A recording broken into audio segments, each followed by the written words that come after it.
On Zoom? Good, Liz, there you go. Okie doke. So we do our little prayer, Chrissy. We can do the refuge and bodhicitta prayer. Maybe we offer a mandala first, that's auspicious. Offer the Buddhas, the universe, as a request for the teachings, that's auspicious. We all know that. You don't walk into the ice cream shop and say, give me an ice cream. You give your money first. So it's auspicious. It's like that you're offering something to the Buddha, create the cause to receive the teachings, okay? In English, go, Chrissy. English. Go. This ground and perfume strewn with flowers, Adorned with mulberry. The sun and the moon. I imagine this and offer it. May all living beings enjoy this pure land. Then scroll down and get the Idam Guru. Idam Guru Ratnama. You missed it. Go back up. You missed it, baby. Go back up. You missed it. Go back up there. Right, stop. Idam Guru Ratnamandalakam Niryatayami. Imagine Buddha happily receives our offering. So now we can do our little prayer, reminding ourselves of our refuge in the Buddha Dhamma Sangha, the first two lines, and the second two lines kind of expressing our, the Lamas say motivation, we might say purpose or goal. Why are we here together? To listen to these teachings. Why? So we can take this as tools to develop our amazing potential for Buddhahood, so we can be of benefit to others. That's what it's saying, basically. No, it's gone too far. Go back up. Right, there it is. That's right. I go for refuge until I'm enlightened to the Buddha, the Dharma, and the Supreme Assembly. By the merits I create through listening to the Dharma, may I become a Buddha in order to benefit all sentient beings. I go for refuge, three times. I go for refuge until I'm enlightened to the Buddha, the Dharma, and the Supreme Assembly. By the merits I create through listening to the Dharma, may I become a Buddha in order to benefit all sentient beings. And yes, now, yes, that's right, the Tibetan. There it is. Sangye chodang soke chognam la jangcho badu dagni kyapsu chi dagi chunyen gipe sonam ki drola penchir sangye drupa shok. That's it.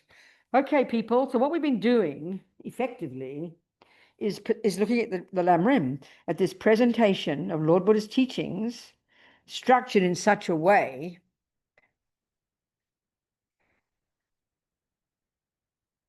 that it's easy to internalize the various teachings in order. In order. We know that when we study mathematics or music, you know perfectly well. You learn the simple, then the more advanced, and you go to the most advanced. Everything we study is like that. But we don't think of a spiritual path like that. Do you see my point? We don't think that. We certainly don't think that taking philosophical ideas about karma and then what bodhicitta is and the mind and how it functions and epistemology and psychology and then all the complication of emptiness, we don't think of that as a spiritual path. Think, oh, that's philosophy, that's psychology. So we just think of spiritual path as being holy and, you know, that kind of thing. But this is the substance, what's in the Lamrim. Atisha, in the 11th century, amazing, great yogi, Indian scholar and yogi. You know, he came to Tibet and spent the last many years of his life in Tibet. And this little text he wrote called The Light That Guides You on the Way.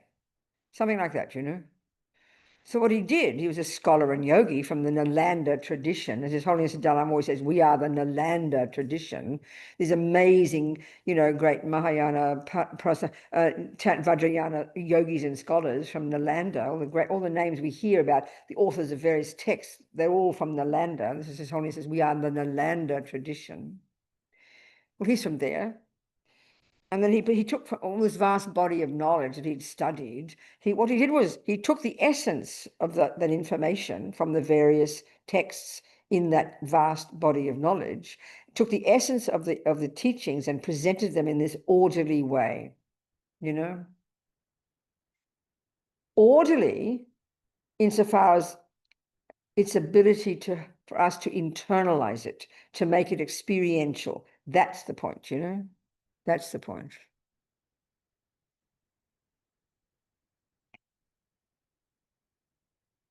So our framework for this weekend has been You know, you need wisdom because compassion is the point. Finally, then, having this immense compassion for sentient beings, is the wish to benefit them is the point. But on its own, it's not compassion that enables you to benefit others. It's wisdom to know how. But this general idea in Buddhism about wisdom sounds very grand, but you know perfectly well in your own life, if you see all the human beings, eating bad food and they're really unhealthy, and you have all this compassion for them, you don't just rush off and try to help them with your compassion. It's not enough. You've got to go learn nutrition yourself. That's wisdom. You might see all the human beings, unable to play music, and you might have such compassion and want to teach them music. You have to learn music first. You need wisdom. If you want to heal people's, it's obvious you need compassion that makes you want to help people, but you have to have the wisdom to know how. It's really obvious. Well, that's the framework here of these teachings, So then we have this nice analogy, don't we? You hear it and I love it. A bird needs two wings, wisdom and compassion. So Chrissy's point yesterday was really good. We know that they only really use this word wisdom when it comes to the final wisdom of understanding emptiness, the ultimate or the final way that things exist. That's typically how the word wisdom is used. So her question was expressing that. Whereas actually, when I use this analogy of the two wings of the bird, you could say that the compassion wing is the bodhisattva path. That's the bodhisattva component when you go to start getting bodhicitta. So what you do before that is the middle scope and the lower scope. If you look at the Lam Rim package, the great scope is the compassion one. That's the compassion wing. Whereas if you look at the earlier stuff, emptiness doesn't come there yet. But it's still the wisdom wing. It's the nuts and bolts of Buddha telling us how things exist conventionally. So it's conventional wisdom. Do you understand, Chrissy? It's conventional wisdom. The reality, we not only do we not know how things exist ultimately, we don't even know how things exist conventionally.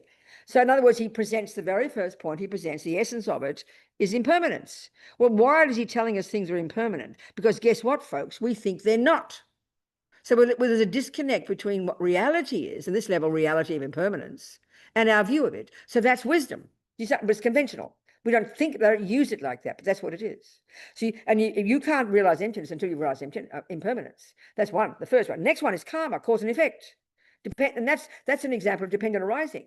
And that is an incredible teaching that gets us to realize emptiness. But dependent karma, why he tells us about karma is because either we think God made us, a person called God, or we think our mother and father made us. They're the two options. He says, you're wrong, guys, I'm sorry. So he presents that level of wisdom. Do you understand me? And then when you internalize karma more and more, that also leads you to emptiness because it's an example of dependent arising. And dependent arising is the king of logics, as Lama says, to prove emptiness. So impermanence is conventional reality, but it leads you to ultimate reality. Karma, dependent arising, is conventional reality, but it leads you to ultimate reality. Can you see each step of the way? It's leading you to that. It's sort of like if you want to become learn physics, which is like advanced level, you've got to first learn 1 + 1 is 2. Do you understand me?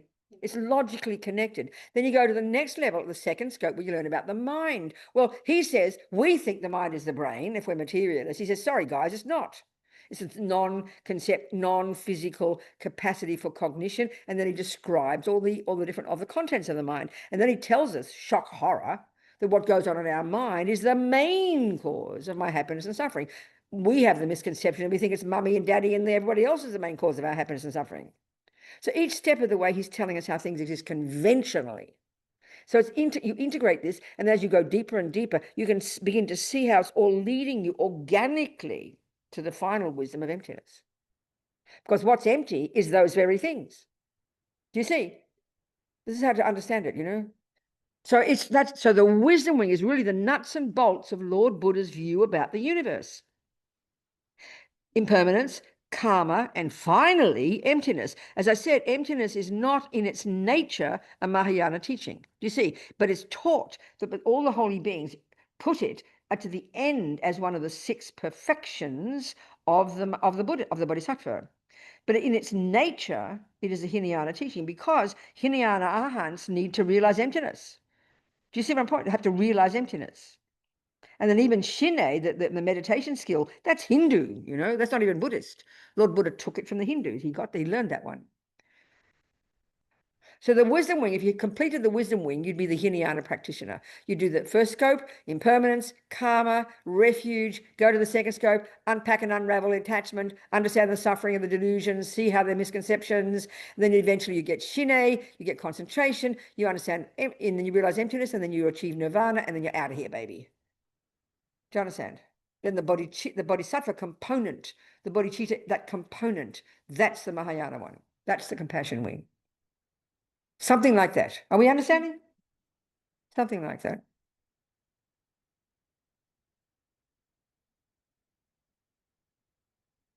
So everything up to Shine is conventional reality. And then finally, once we've got it down, what is existing conventionally, already, if you just kept that one, you'd be a pretty happy person.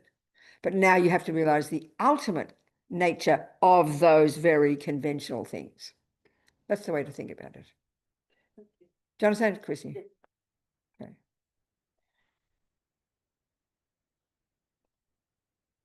Because even now with compassion, you get bodhisattvas who haven't yet realized emptiness, incredible compassion for beings, you know, because they've got bodhicitta. But you can lose that bodhicitta to a certain level of your own realizations. You can still lose bodhicitta. Apparently, I've heard, I don't know much about it, that Shariputra apparently gave up bodhicitta. I don't understand that. I've heard something. Maybe you have to ask Geshe-la. I'll have to ask Geshe-la. I don't remember that. Something like that I heard. So you can lose bodhicitta. But once you realize emptiness, you can't lose emptiness. And this is where it's hard to understand, but this is the logic of it. The logic of it is when you realized there is no inherent I, there is no inherent tree, there is no inherent cup.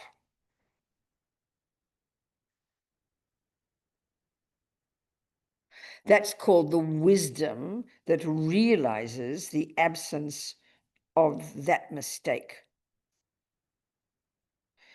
That is the root delusion. Look at the three poisons: maripa, unawareness, this primordial ignorance. There are various levels of other ignorances, like the ignorance of cause and effect, the ignorance of this and that, you know, but this is the root ignorance. Root, insofar as if you uproot it by realizing emptiness, then you've begun the process of quitting samsara, and you can't fall back after that. So that's hard to hear conceptually because we don't understand how these states of mind work. That's why it's so important to understand how they work. And how to understand that all these afflictions and all those philosophical viewpoints like creator, permanence, inherent existence, they're all misconceptions. That's the one we have to understand. When we can understand that, we're really on track understanding Buddhism, you know? So remember I said before, we just touched on, when you study in Buddhism, the epistemological model of the mind, which is very extensive, very sophisticated knowledge. It's amazing. The actual way mind functions. Super fascinating. Okay. But as I said, one piece of that information is we have sensory consciousness, and this is already helpful. Well, I'll say it again. It's so helpful to understand the way the mind works just from this perspective. We've got sensory consciousness, which functions through the medium of the body, the gross body, the eyeball, and all the nerves and bits and pieces working nicely. In combination with that, eye consciousness, which is that part of your mind that functions through the medium of the eyeball and the other stuff. And then they even assert a subtle physical energy there called the something or other. There's like a subtler level, but never mind that now. Just keep it simple. That's what enables you to have a cognition. The function of mind is to cognize. The definition of mind. It's good to know everything. If you're going to posit anything as existing, you've got to define it. So we're all on the same page, you know? We're all on the same page. So my example every time is, what's that, mummy? And she'll say, sweetheart, that's called a cup. Then you'll say, well, what is it? Of course you want to know its meaning, its purpose, its goal, its function. We have to know that. This is very practical. This is establishing something as existing conventionally, okay? So she'll say that's called a cup. The next question, Mummy, what is it? Well, the first part of a definition, there's different ways of saying, but the first part of a definition will tell you its conventional characteristics. Well, you'll see it's that flat-bottomed clay container. That part you see. But you don't, this is the crucial piece, you don't know what it is yet. Meaning, what's its function? This is a tremendously important point. And now we're leading to ultimate reality now, okay? But in order to establish it, ultimately, you have to first establish it conventionally. So the same with everything, the mind. I'm just giving you an example here about them. I'll go back to the mind in a minute. So you'll say, well, darling, it holds my tea. That's its job, isn't it? So it's a holder of tea. But you don't believe her. You don't believe her. We'll believe anything anyone tells us. We're so stupid. She has to prove it to you. This is tremendously important. So she'll get her tea and she will pour. And you will both see it fits the definition. This is how you establish something as existing. Now, if we could do this in the entire world, establish what exists even conventionally, we'd all be communicating. Why do you think we all fight? Because you think it's a toilet and I think it's a cup. You think you're right, I think I'm right. We don't prove anything. We just then we argue, you know. That's beautiful. No, it's ugly. So we have to establish what exists conventionally. This is already tremendously powerful. And all Lord Buddha's doing is from the big picture world view point of view. In the Lamb Room is presenting his view, his observation of what exists conventionally. Everything's impermanent. Well, not everything. There are some other phenomena. Never mind that. Karma, the mind, how it functions, delusions, virtues, bodhicitta, six perfections, emptiness. So what's the mind then? So if we have to understand the mind, that was the reason I was talking about the mind. I don't want to lose the plot here. So what's the definition? Oh, yeah, I said cognize, that's right. So the definition of the mind, this has two parts as well. The first part tells you its conventional characteristics. And that's when you hear that the definition of mind is that which is clear, not clear in the sense of sharp-minded, but not physical. That's what it means.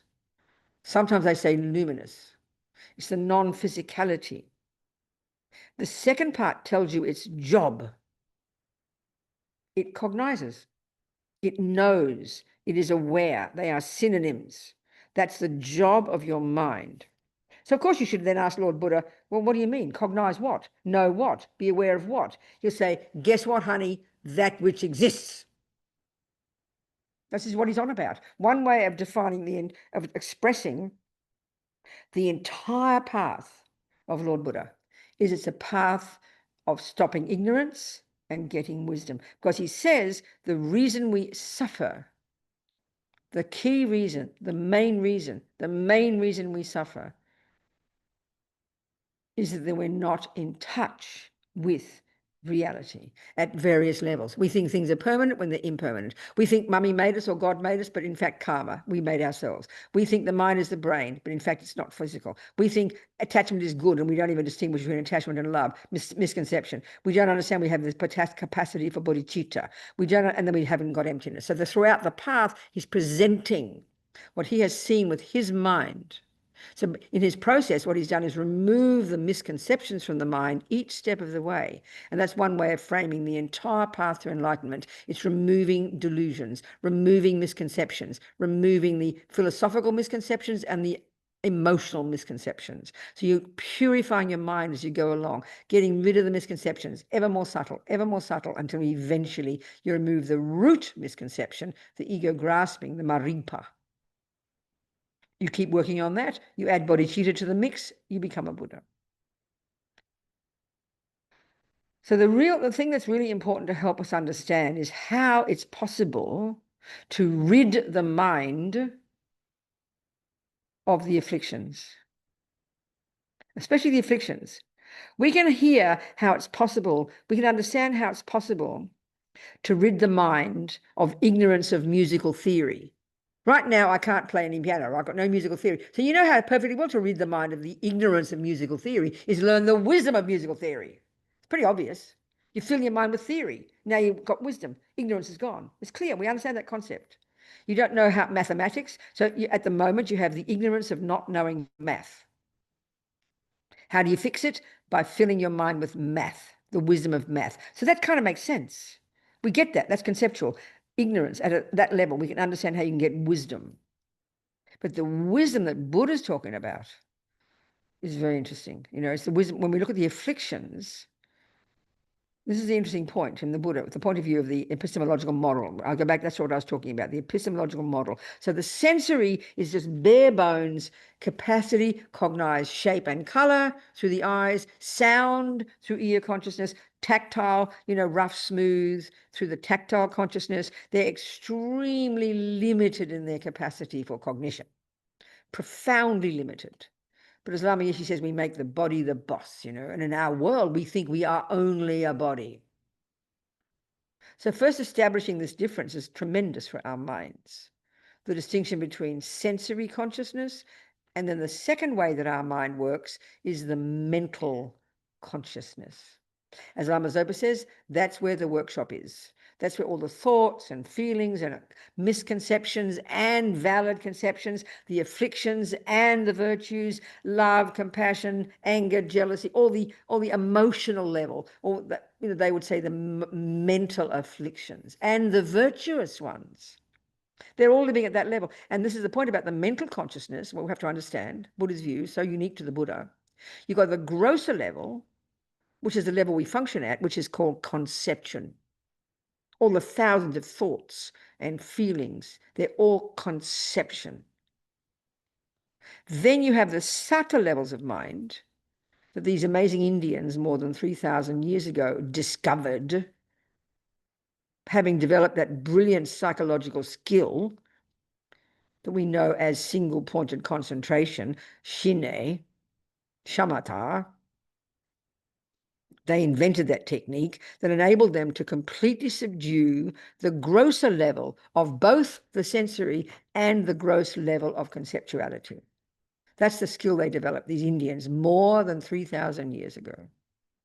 And that's extant, living technique right to today, unbroken. And then when what you've done, you've learned to access this subtler level of your mind, your mental consciousness, which is necessary. When you finally got there, it's necessarily non-conceptual. It's not concepts. Now, we don't know what that means because we don't posit any level of mind in modern neuroscience or psychology that's equivalent to that. So it's a mystery, We don't establish that at all. We haven't established that. It's only these Indians. And then the Buddhists have got that, with respect. So that's a subtle level of your mind. So if the mind, if its function is to cognize what? That which exists. So each part of your mind has its job. So your eye consciousness cognizes shape and color.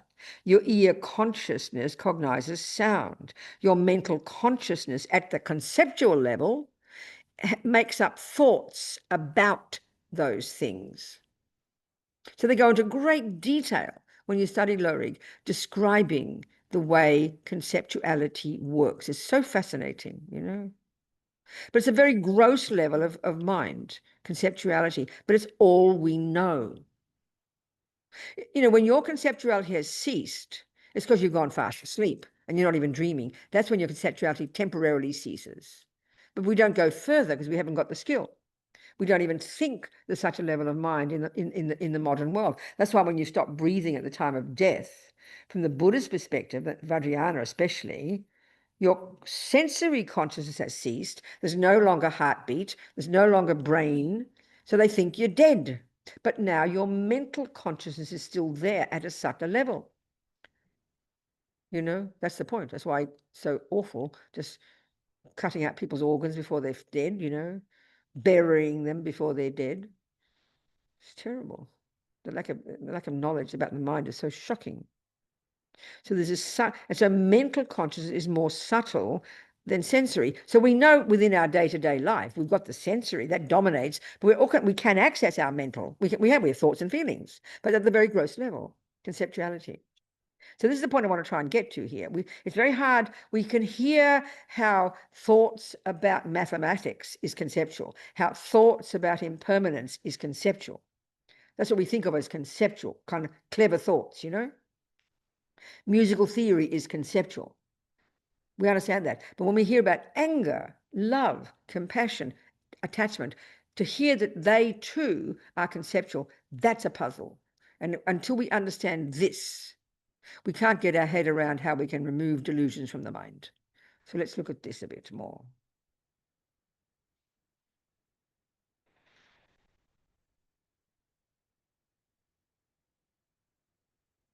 So this is the thing. So Buddha's saying in Low Review study, the definition of a delusion and then the definition of a virtue, specifically, let's say the definition of anger or the definition of attachment.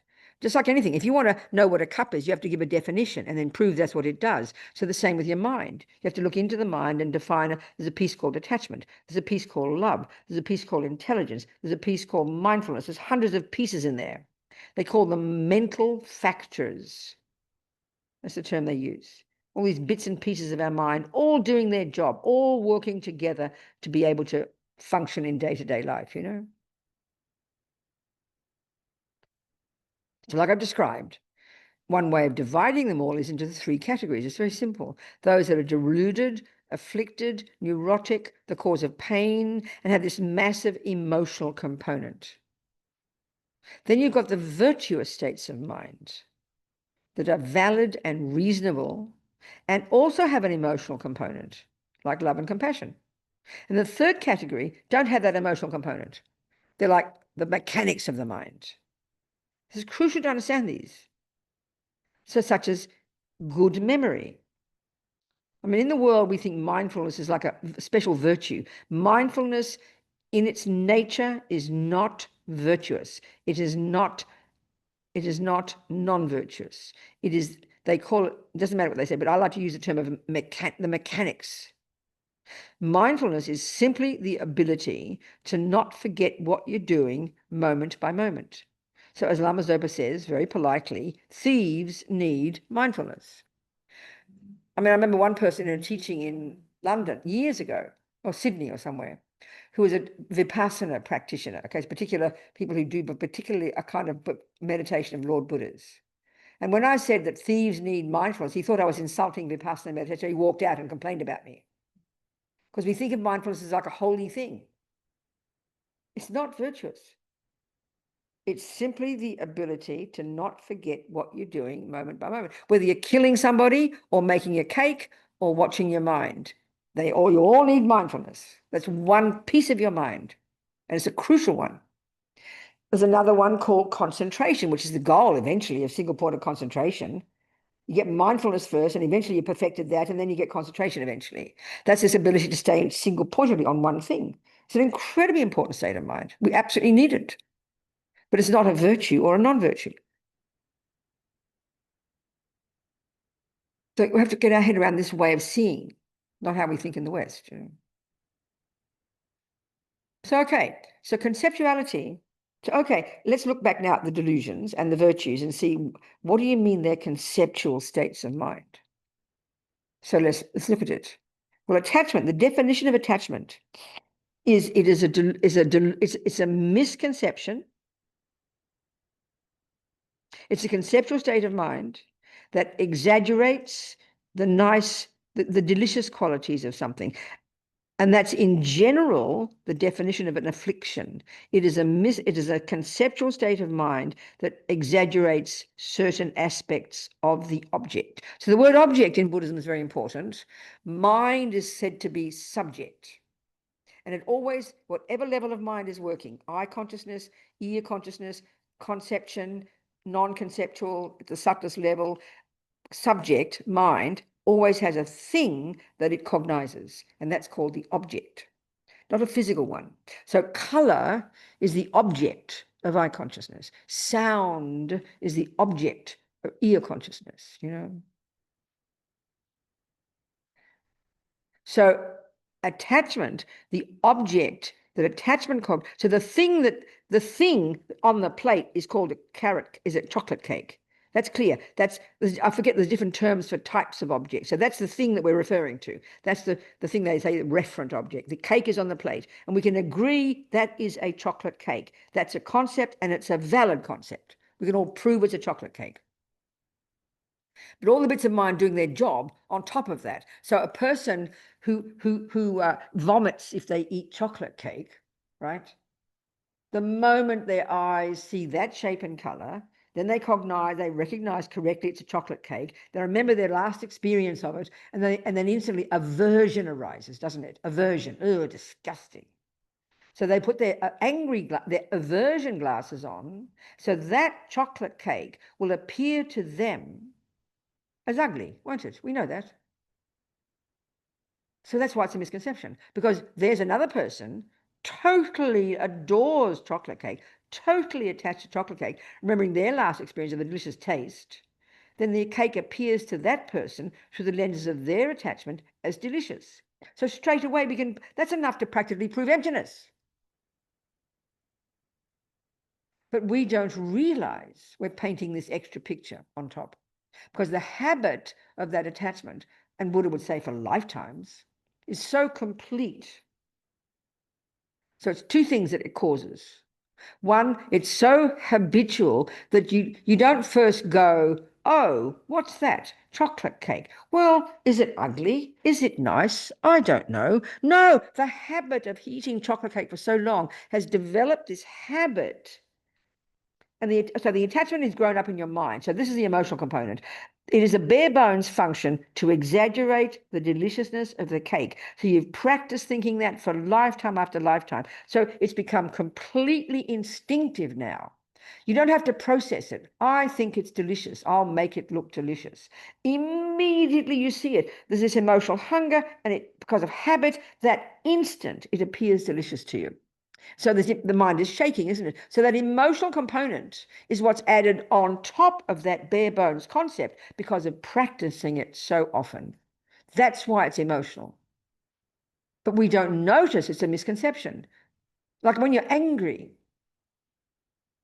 the moment you hear those mean words and you've got the habit to be angry, you explode like a storm, isn't it?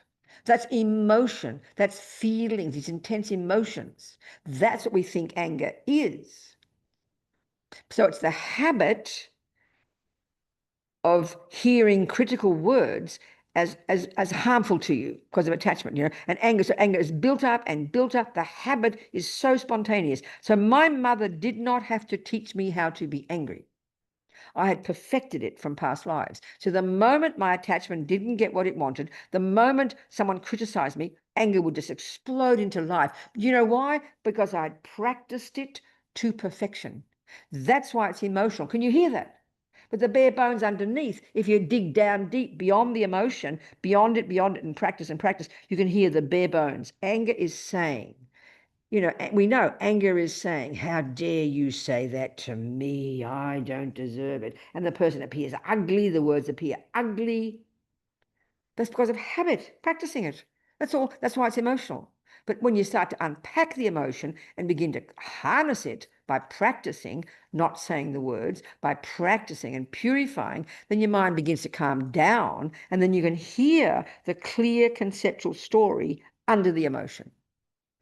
But that's what attachment is underneath. It's bare bones misconception that we've practiced for eons. Attachment is a misconception that we've practiced for eons. So now we believe they are true. So the second the cake is there, attachment instantly kicks in, coming from this emotional feeling, I haven't got enough. It dumps itself onto the cake, and it literally paints a divine picture of the cake on top of the cake.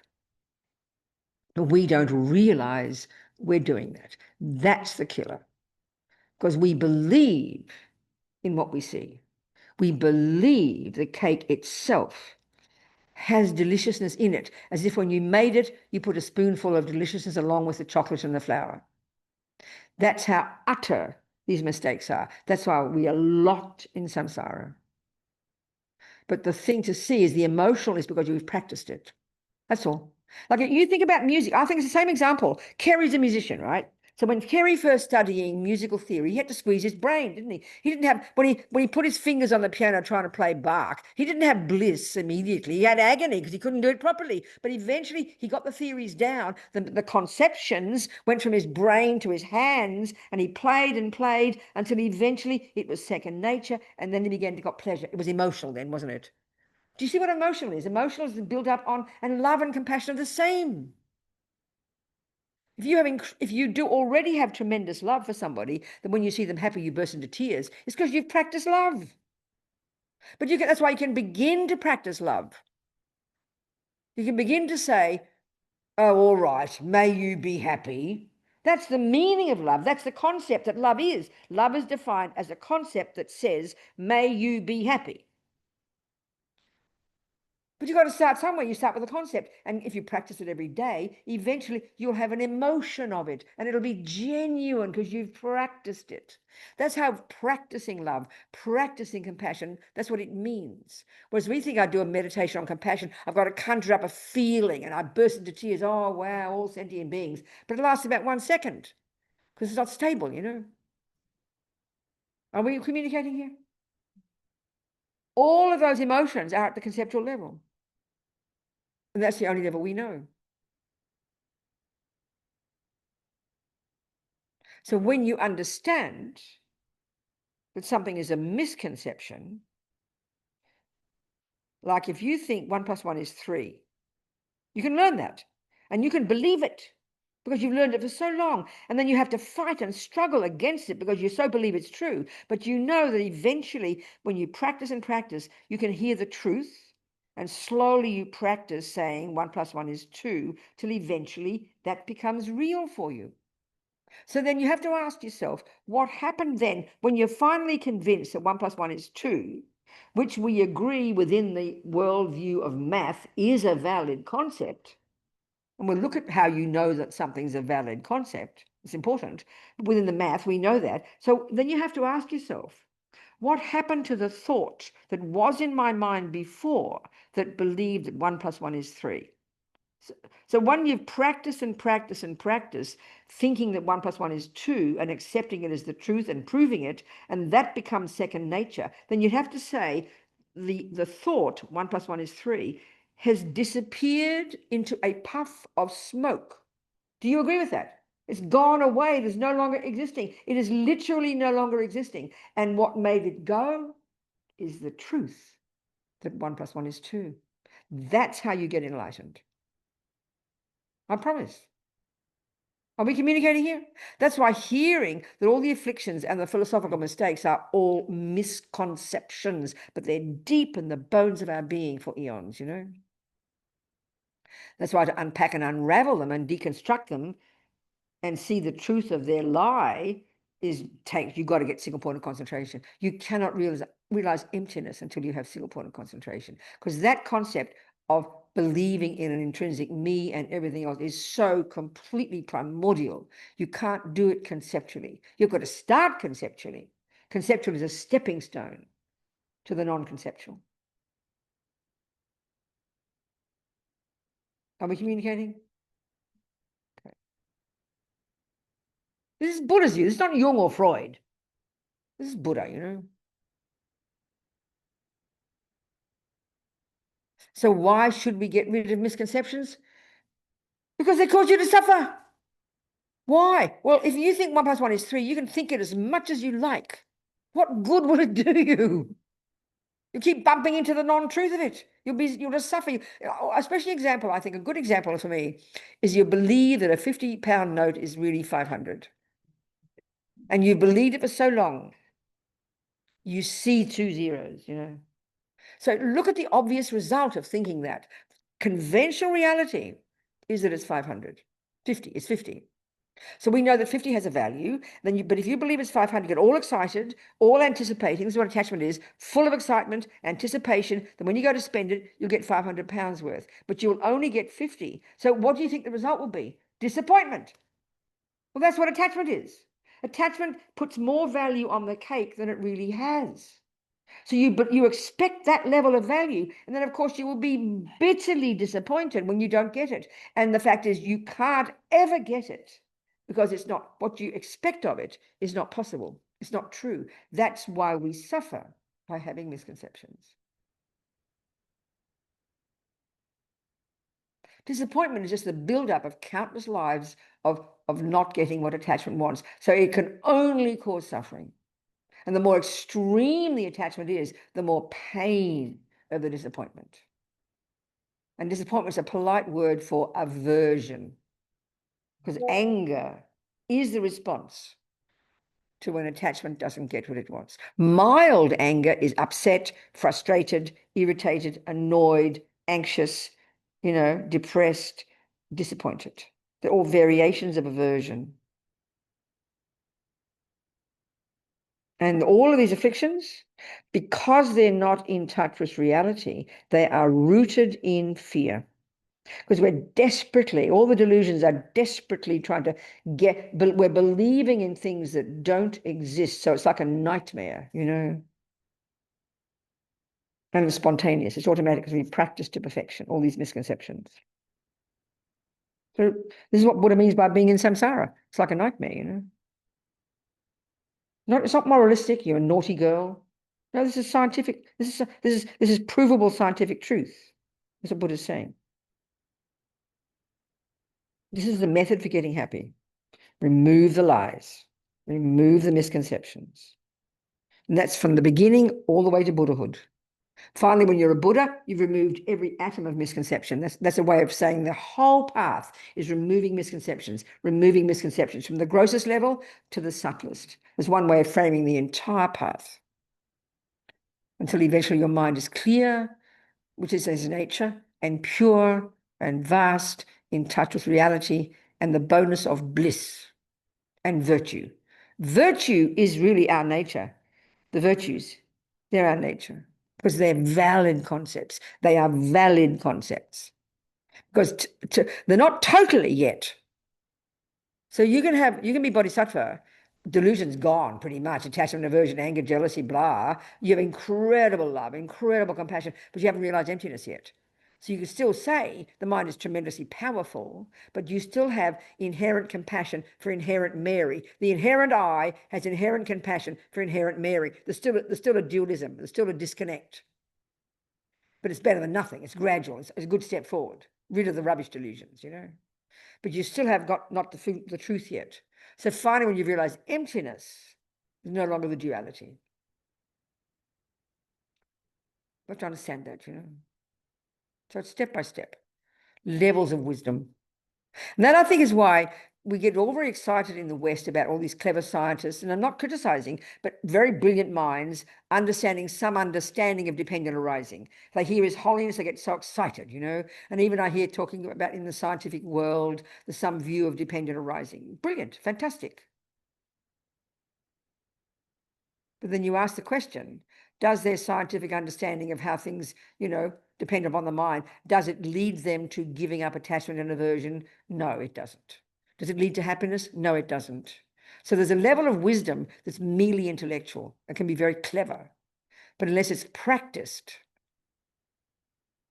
it can never lead to happiness. Whereas Buddha's saying that the wisdom he is talking about leads you to happiness because it rids the mind of the afflictions. That's the key. Wisdom that Buddha talks about, is the cause, is the method to get happy. Whereas wisdom in the West is just to get a clever mind and be smarty pants. And you do because it doesn't touch your pride or your anger or your attachment. There's no scientific view that attacks pride or attachment or anger. That's a fact, I would suggest. Are we communicating here? We can be the cleverest, you can be the cleverest physicist on the planet. And you will still go home and beat up your husband and children. It's not enough. Wisdom is not enough. You've got to have compassion. Compassion is not enough. You've got to have wisdom. They've got to be utterly integrated, So how you get wisdom in Buddhism is the basic one, as Lama Yeshe says, you've got to squeeze your brain. Super clever analysis at a conceptual level to deconstruct and unpack and unravel the lies in the mind. This is our full-time job every day. when you're on the toilet, when you're walking, when you're talking, applying karma, applying impermanence, applying compassion, and applying emptiness. That's our job every day. And every day our life is lived within this framework, you know. Are we communicating? I'm sure we are.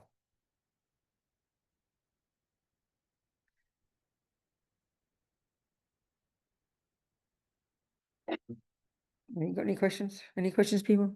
Any questions, sweethearts, online? Nothing? No?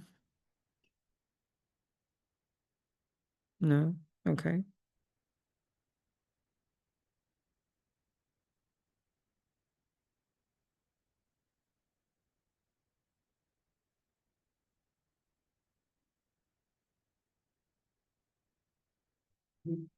So let's look a bit at let's go into emptiness now that we've done all the conventional reality. In a sense, we've gone there. So let's see how all this leads us to removing the root misconception, right? Because we have to go all this first. It leads us to it. So let's see how we can understand the root misconception. So in generally speaking, like it says, it tells us that we're told that all these delusions, all the misconceptions, all the afflictions, these emotional misconceptions,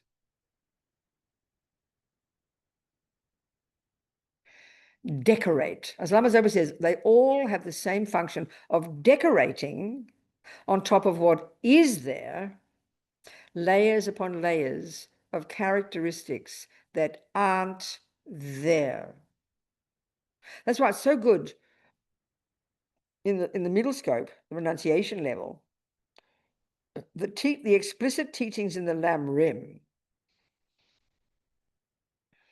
are to help us see the painful character, the disturbing character of attachment and the others. And that's the basis for getting rid of them, because you're sick of the pain. But as we learn this more and more, we're going to go deeper into attachment. And this is where we get the wisdom aspect of it. And this is how Lama Zopa teaches all the time. But we're going to get to see how it's a misconception. That in its case, that exaggerates the deliciousness of the cake, let's say, or your new boyfriend. And it's so utter and so complete. You don't make it, it's just totally programmed. There's the emotional hunger. That's where it comes from. Something's missing. That's where it comes from. In here, emotional hunger. And the stronger the feeling, I don't have enough, the stronger the feeling that I'm not enough. And that's the pain of attachment. That's the disturbingness of attachment. This aching belief that I am not enough. So naturally, it then reaches out and has this desperate craving to find something out there, objects of the senses, that when I get it, it will fill up the gaping hole. That's the obvious level of attachment, the grossest level. So the extent to which the cake will appear divine is the extent of your emotional hunger, your feeling of lacking, you know. So, of course, we've all got different objects we're attached. Some people aren't attached to food. Most people are. Some people are more attached to video games. Some people are more attached to sex. Some people are more attached to money. Some people are more attached to their body. We all know this. There's a multitude of things out there that we can grasp at, you know, that based on our habit, karmically, we're attached to that. You know, we can see that.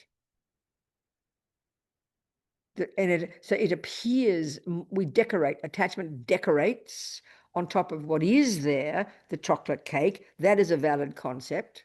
According to the laws of cooking, it's called a cake, chocolate cake.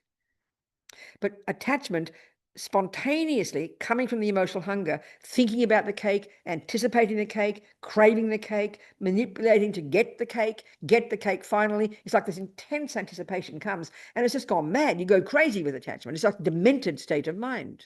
So then you've got to get the cake in the mouth. You know it doesn't belong in the ear. You don't make a mistake and stuff your ear with the cake. You're programmed completely to know where it belongs. And then all of that anticipation now is focused on the happiness that we believe will come, the satisfaction we believe will come. We know this, we recognize it. But the technical level is that it's a conceptual state of mind that we've programmed in our mind for countless lives, that we've now perfected, that so now it's totally spontaneous. It's totally automatic. You just run to it. That's what instinct is. You've done it that often that it's second nature, you know?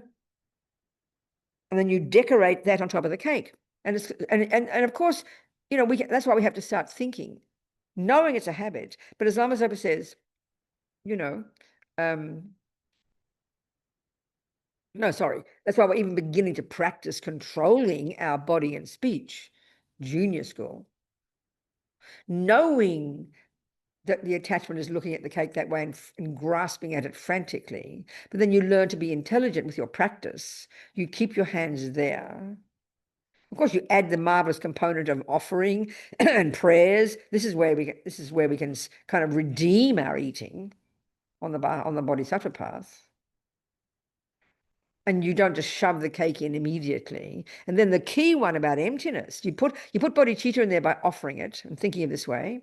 Then you put emptiness in by then saying to yourself, even though it looks divine and you believe it's divine and you're frantic for that cake. It's like dazzling. It's like vibrating deliciousness. You know technically it's not coming from the cake, although you can't believe it. You believe it is. But you control yourself and then you think that my mind is creating that fantasy. You don't believe it in the beginning, but you've got to start somewhere. That puts atomic bombs under attachment. And it helps you realize emptiness. Because we're saying attachment is a grosser delusion. Okay, it's grosser than ego grasping. It's grosser than the root delusion. But it's the same function. It exaggerates, it distorts, it decorates. It's unrealistic. It's not true. It's a misconception. Don't wait to get to emptiness to think this. Start with attachment. Start with anger. Then you can be tremendously powerful practice, not believing that lie that your attachment is telling you. And then if you're on the Mahayana path, the tantric path, you think this, you imagine it, delicious, you offer it, then the virtue of just those thoughts is so tremendous that makes the action of eating the cake virtuous. There's so many skillful ways you can make it virtuous.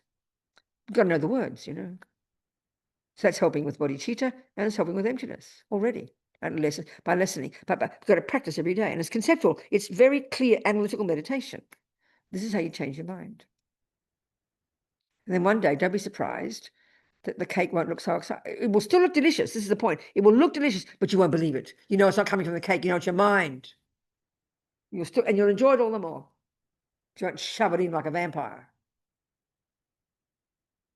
Same with all the objects of the senses, you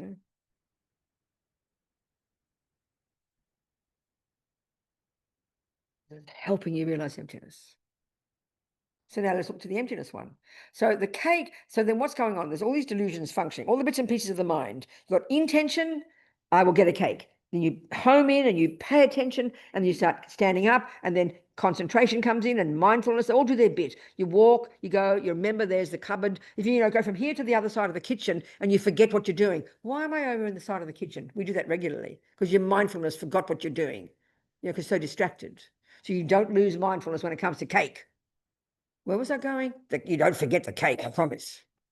You get there, all your hands doing the job, the anticipate, the attachment, building up the excitement. Get the cake on the plate, fork ready, being polite, not stuffing it in yet. So attachment is there, exaggerating the deliciousness. So ignorance is underneath that. It's more subtle. Ignorance, maripa, the root delusion, is under there, much more subtle, but it's invisible to us. It's so complete. That lie is so what attachment does is put the lie of deliciousness on the cake. The lie is deliciousness, exaggerates deliciousness. Ignorance underneath the attachment, linked to it, informing it, puts the lie of inherent deliciousness in the cake, deliciousness having nothing to do with my mind. That's the function of ignorance, and they come together. You have to see even the difference between them. You know?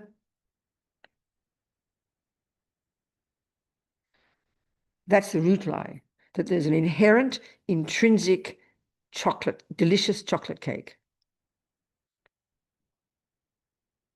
That's the root lie. So Pabonka Rinpoche says, you don't even know what emptiness even means. But just think, maybe the cake, the delicious chocolate cake, doesn't exist as it appears to me. That shakes ignorance and shakes attachment. It's like puts atomic bombs under. Maybe it doesn't exist in the way it appears.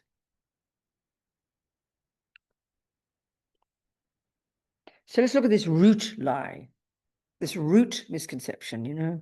It's so hard to hear it because it's so subtle. It's so pervasive. It's so utter, you know, continuously there.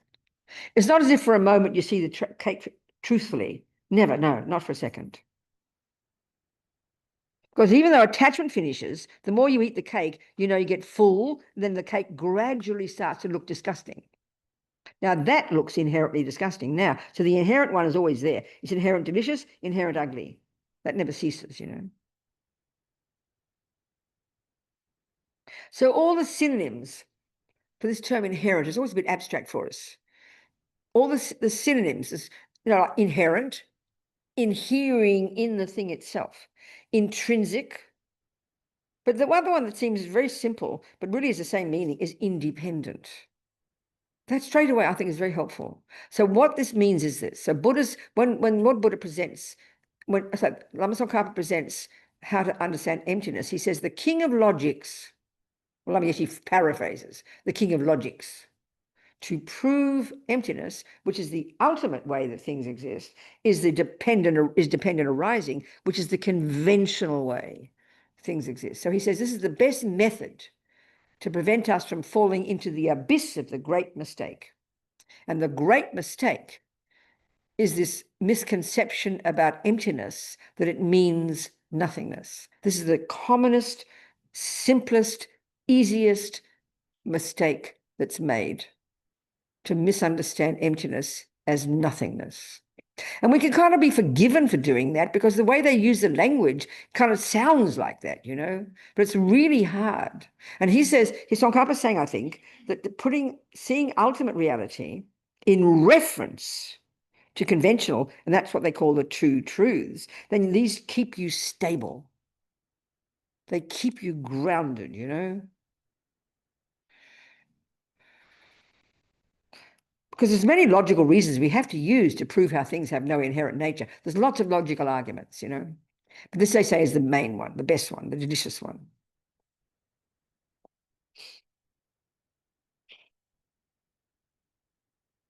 Because you see, what Buddha's saying is,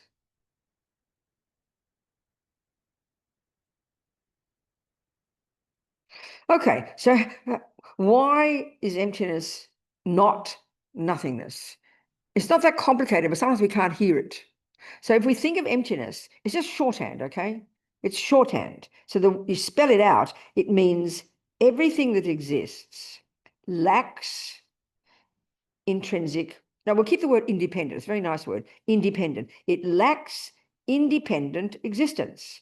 Buddha's saying everything that exists, and remember, you have to posit what exists. You establish what exists. Well, phones, toilets, carpets, me, you, up, down, good, bad.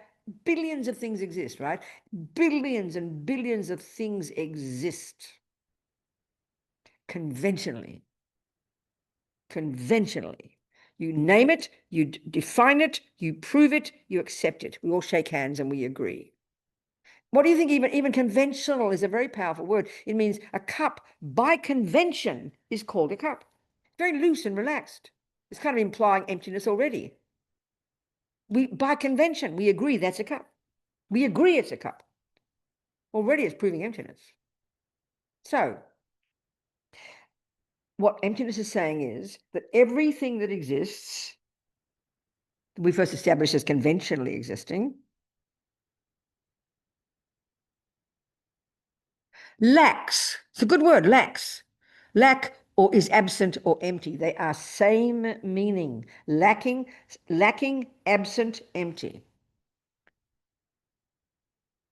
Okay? Everything that exists conventionally lacks independent existence. That's what he's saying. Now, the first thing we should say is, well, Buddha, why are you telling us that? What's the point? He's telling us that because we think everything that exists has an independent nature. Now, we don't know we think that because the lie is so absolute. It's so completely, we just don't even know that. It's sort of like you're colorblind, but you've never known it. So Buddha keeps telling you that that's a yellow cup.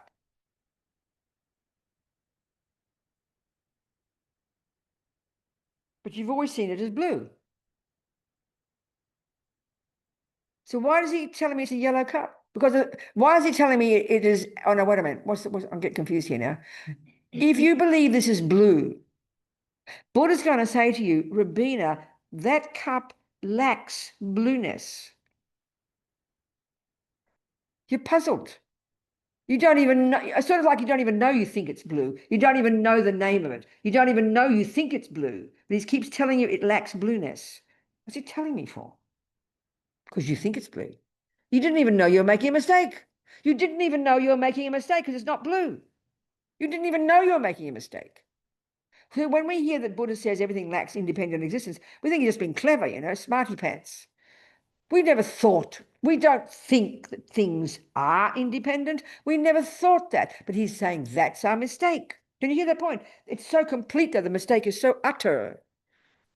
It's so complete. It's so complete and absolute, that mistake. So primordial in the mind. So hard to identify. We're puzzled when he tells us things lack that. We just think it's an intellectual thing that you add on top of something.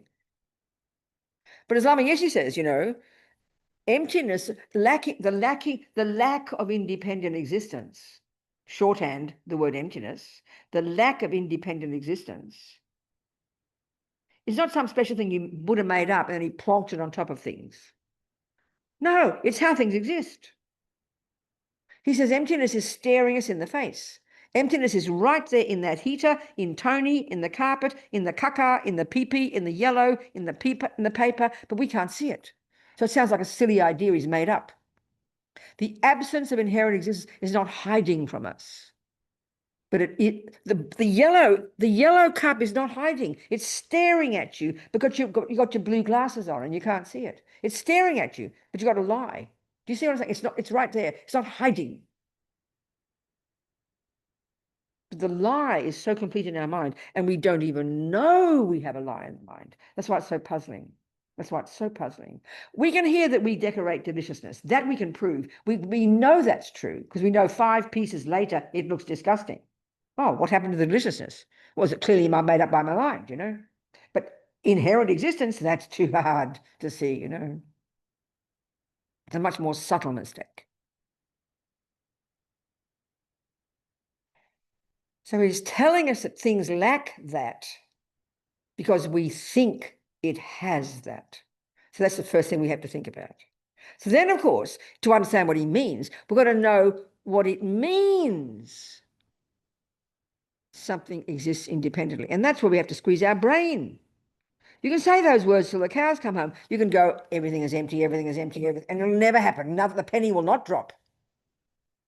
You've got to know what it means. How would something be if it were independent? This is really hard because we assume things are independent. Now, okay, this is a good point. Now, independence is a good word because the Buddha presents 3 levels of this interdependence. No, sorry, he says things lack. Okay, if things lack independence, what's an affirmative way of saying that is they possess interdependence. Can you hear that? If something lacks independence, this is why independent for me is a great word. Inherent, intrinsic are the meaning, but independent is very direct because it's a direct word that's opposite to it. And the direct opposite of independent is interdependent, isn't it? That's very helpful, I find. And independent is the same as intrinsic or inherent. They're the words they mainly use. But independent in English has the opposite, interdependent or dependent arising.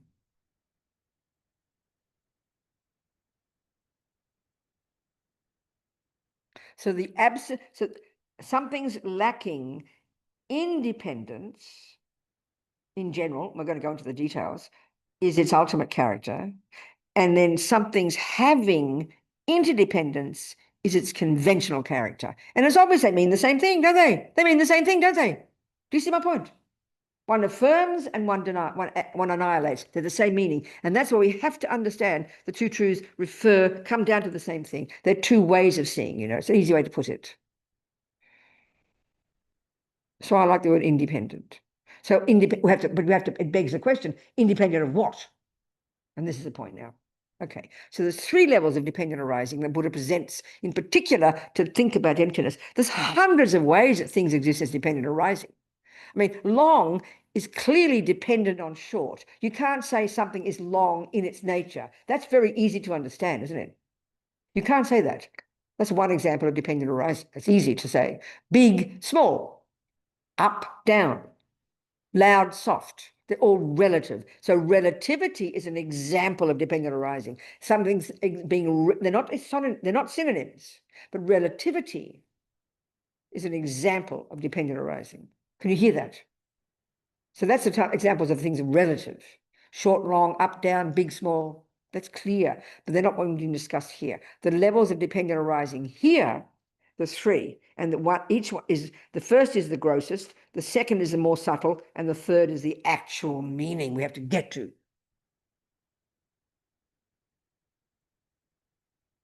So the first is, when it comes to impermanent phenomena, everything that's impermanent in the universe, everything that's the product of cause and effect,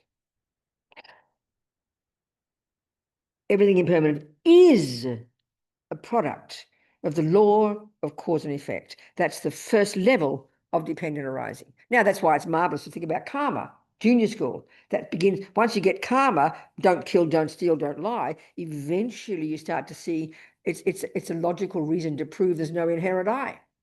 Already you're loosening the grip of ego grasping just by thinking about karma. It's a marvelous example of the first level of dependent arising, cause and effect, cause and effect. And that also argues one of the views prevailing in the earlier Buddhist, in the earlier Hindu views. That there is a thing that is not caused. A God, for example, or a soul, they are not caused. They're not the product of cause and effect. Buddha says that's fundamental mistake. And that's the first mistake. So Buddha's saying, now let's use the phenomenon called I. Okay, when you study Buddhist philosophy, you study Dura. If you study it here, I don't know, collected topics. You kind of learn the nuts and bolts, the terminology for all the way that the Buddhist worldview. So first thing you learn is the different words used, the synonyms for that which exists. Phenomenon, object, object of knowledge, existent, established base, 5 or 6 there. They're all terms used to refer to that which exists. And you establish how things exist very clearly, conventionally. Like the definition, each has got their own definition. They're all variations, So the definition of an existent is that what defines something's as existing conventionally is that it can be cognized by the mind. This is tremendously powerful. This is not the view in the West. I think psychology is the lowest on the totem pole of the sciences in the West because it's all a bit wishy-washy and soft, Neuroscience, we like that. It's hard. But psychology is too weak in our world. But the opposite for the Buddha. What mind cognizes, it's being a valid cognition. That's what defines something as existing. It's the opposite for the Buddha. This is really incredible. So, all phenomena, all impermanent phenomena, won't go into detail there, it doesn't matter, are the product of cause and effect. So what is there's a phenomenon called carpet. There's a phenomenon called thermos. There's a phenomenon called I. So as we know when we study the teachings, they talk about the selflessness of a person and the selflessness of phenomenon. So we can divide this into eyes and then everything else. But the view here is, the Prasangika Madhyamika view, is that emptiness refers to all of these equally. So the first one we have to realize is the emptiness of I. the person. So what does the word I mean? It's really important. The word I, or person, or self, me, they're all referring to both sentient beings. So technically, they say Buddha's not a sentient being. It means mind possessor, but for some reason, they don't use that term to refer to a Buddha. So the world is divided into Buddhas and everybody else, and we're all mind possessors. So person is actually refers to both. So Buddha is a person, an I, a self, or a me. So is a dog, so is a hell being, so is a human. So here, a person is the term we use to refer to this phenomenon. Computer is the term we use to that phenomenon. So of course we have to define these things, you know. I forget the definition of a person. But let's just use it as mind possessor. It's good enough here. Sentient being, okay? Not quite the same as person. We'll just use that one. So this is I. Here it is as a person. I. So in this case, it's called Robina. In that case, it's called Tony, you know. We can be specific about it. So we're looking at how this I exists. We're trying to discover how the I exists. Well, first of all, we've learned the conventional one. It's a product of cause and effect. It's a product of karma. Good start. I is a term we use to refer to the so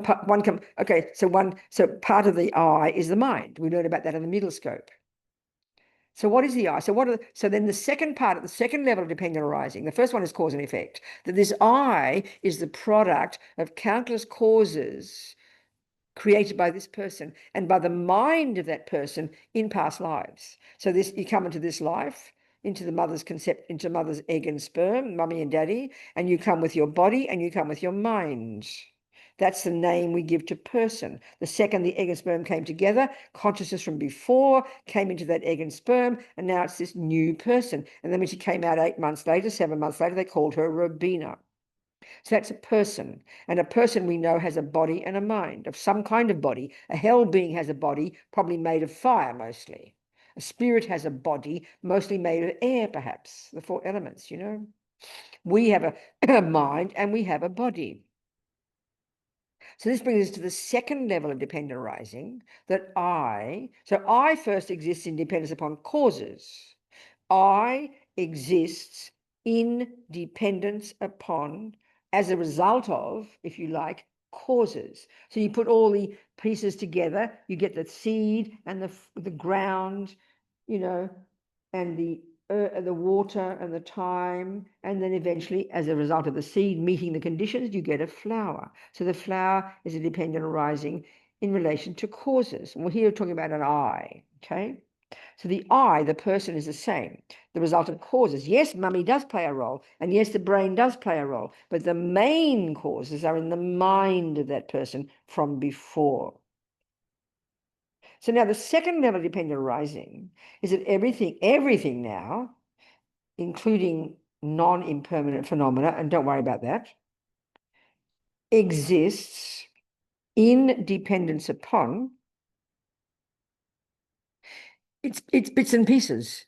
This is a huge one, and this too is an argument. I don't know I forget all the details. This is an argument against the view that says there is a partless phenomenon called a soul or a self. The Christians call it a soul. The Hindus call it a self, an atman. Maybe the Greeks call it an essence. Don't know what we call it in the West. We use the Greek word ego, which just means I, just Greek for I. Ego, you know. But here, I is a phenomenon that exists independent upon all its bits and pieces. So clearly, we then have to establish what are the bits and pieces of an I. Well, the world view generally, the Christian view is you have a body and a mind, which is your brain, and then a spirit or a soul. Buddha doesn't talk that way. He doesn't posit such a thing as a soul. That's why the word is confusing when we say self. That's why it's so confusing, because for us, the use of the word self refers to I, but for the Buddha, self is an entity, is like an energy of a thing that is permanent and permanent and solid. Everything has a self, including a carpet. So they use their word different, so we get confused by that. It's like an entity, you know, it's like an energy, like a soul. We don't have that, Buddha says. We have a body and we have a mind. The body is physical, and of course the Vajrayana says it's made of the 4 elements, and then we have a mind, and that mind is inextricably linked with those 4 elements, and that mind has its own continuity that goes back and back and back and back and back to beginningless time, and will continue on and on and on and on. Never begins and never ends. So the I, at the moment, the term I is referring to this particular package. But the moment before conception, you could argue I still existed as a name for that piece of mind and 4 elements before it came from the bardo. In the bardo, I was a name given to that, and before that too, it was an I. So I is a continuity is a label you continue to give as long as it's body and mind together. That's called an I. Can you hear that words? Can you hear those words? So before, in a past life, you might have been called Dog or Fred. That was the name of that phenomenon was an I. When you're in the intermediate state, the name of that phenomenon is called an I. When you're into this next life, because as long as you have a body and a mind together, that's an I. Can you hear those words? That's an I. That's an I. So I continues. It's just a name you give to that body and mind combined. Could have been a hell being, could have been God, could have been Buddha. Same, doesn't matter. I is the term we use for the combination of body and mind. Think like that. So we're trying. So what's happening is this. So that's a valid cognition. There's a valid cognition that that's a cup. It's a valid cognition that that's a computer. We get the definition. It fits the definition, and it's a computer. Conventionally, so that I, Buddha's saying, then what we do is we exaggerate the I-ness. We exaggerate the I-ness. We put a lie on top. So by thinking about cause and effect, you loosen that one. And now by thinking about parts, this is the one we have to do. Because what he's saying is, one of the gross mistakes we make, and this is one of earlier philosophical views, that we think, this ignorance causes us to think, oh, what time is it? We're going to finish soon. Oh, hour. Okay, we might have a break. Do you not mind if we don't have a break? Well, maybe we don't need it. We just finish at maybe 12 or something. We'll see how we go. So we think, this ignorance causes us to think, believe totally, that among all these bits and pieces of body, many bits and pieces, if you start to count the bits of your body, you'd never end. There's billions, aren't there? Atoms and fat and this and that and bone and joint and the tiny bits. There's millions of pieces of your body. We can see that very clear. And then we've got millions of pieces of our mind. This moment of mind, anger, jealousy, love, compassion. There's many parts. So parts just mean the components you put together to produce something. So the mind and body come together in this particular configuration, and it's called a person. So the strong belief we have, and this is the Christian view, this is the Muslim view, that there is a body in here, there is a mind in here, and there's a third component called an I, called a self, called a soul, which is what we think is the kind of the meaning of ourselves. We say like that. So Buddha says that's a mistake. It's an exaggeration. It's an exaggeration. We're decorating on top of the parts a certain characteristic of, no, this is two mistakes. One mistake is we think there's a separate I, and the other mistake, which is more subtle, we'll go into this, is the whole of me is I. Like we're decorating I-ness onto the parts. We're decorating I-ness onto the parts. But the first mistake is we think there's a separate piece called I. This is like the owner of the bits and pieces. He owns the mind, owns the body, owns the nose, owns the anger. That's very immediate, that one. We say, I'm so angry. I have so much anger. So there's like an I that is agonized, that owns this horrible thing called anger. There's two things, isn't it? We can see this, we see this, you know. So we've got to argue with that one. There's this big argument they have in the logical, in all the debating. It's called, if there's something existing, it's either one or more. It sounds so dumb to us. So how do you apply that? Well, okay, let's do it as an analysis, you know, let's do it. So I'll give you a simple example. I will say I have a cup and a clock, okay? I have a cup and a clock. So we've got to analyze that statement. If you hear me say those words, if you hear those words come out of the mouth on this chair, you're going to have to look at what I just said, and you want to verify immediately that I'm speaking the truth. You want that. So you'll see that it's true that I have a cup and a clock. But if you look at it more carefully, you'll see that I just stated 3 phenomena, didn't I? I said the phenomenon called I, one phenomenon, you have to point to that one. This is Robina.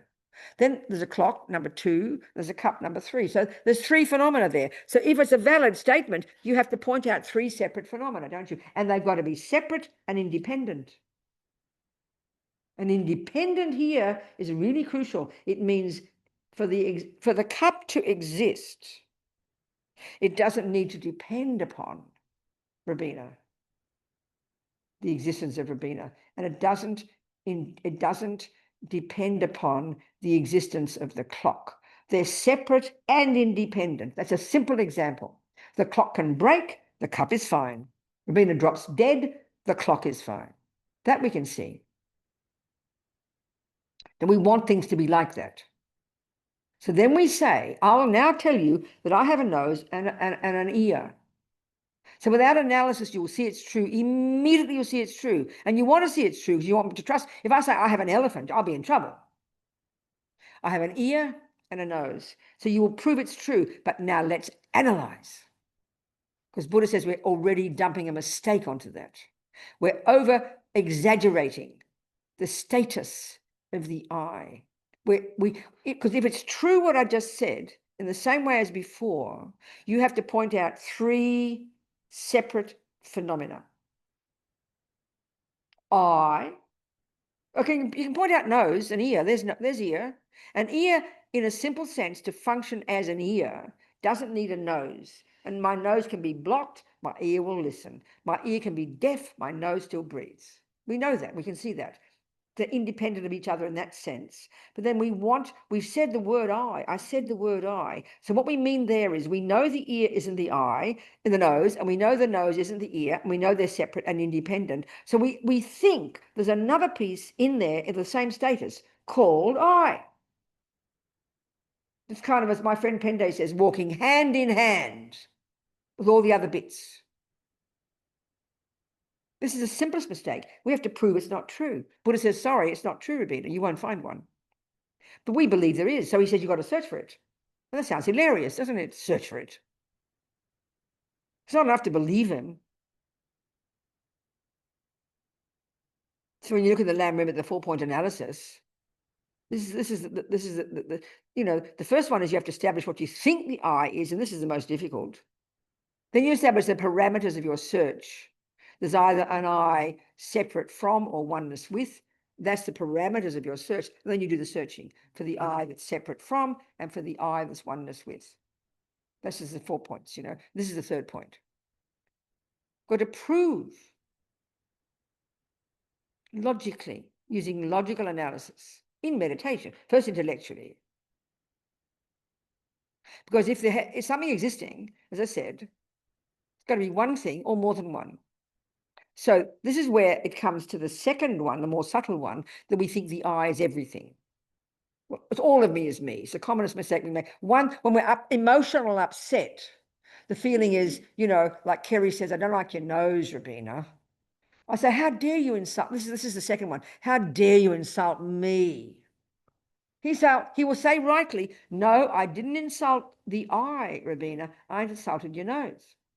We'll laugh at that, because we think all of it's me. This is the second mistake. So the first one is there's a separate I, and our language, so let's look at the first one for a second, that our language expresses that. I, one thing, have a nose, 2 things. Right there.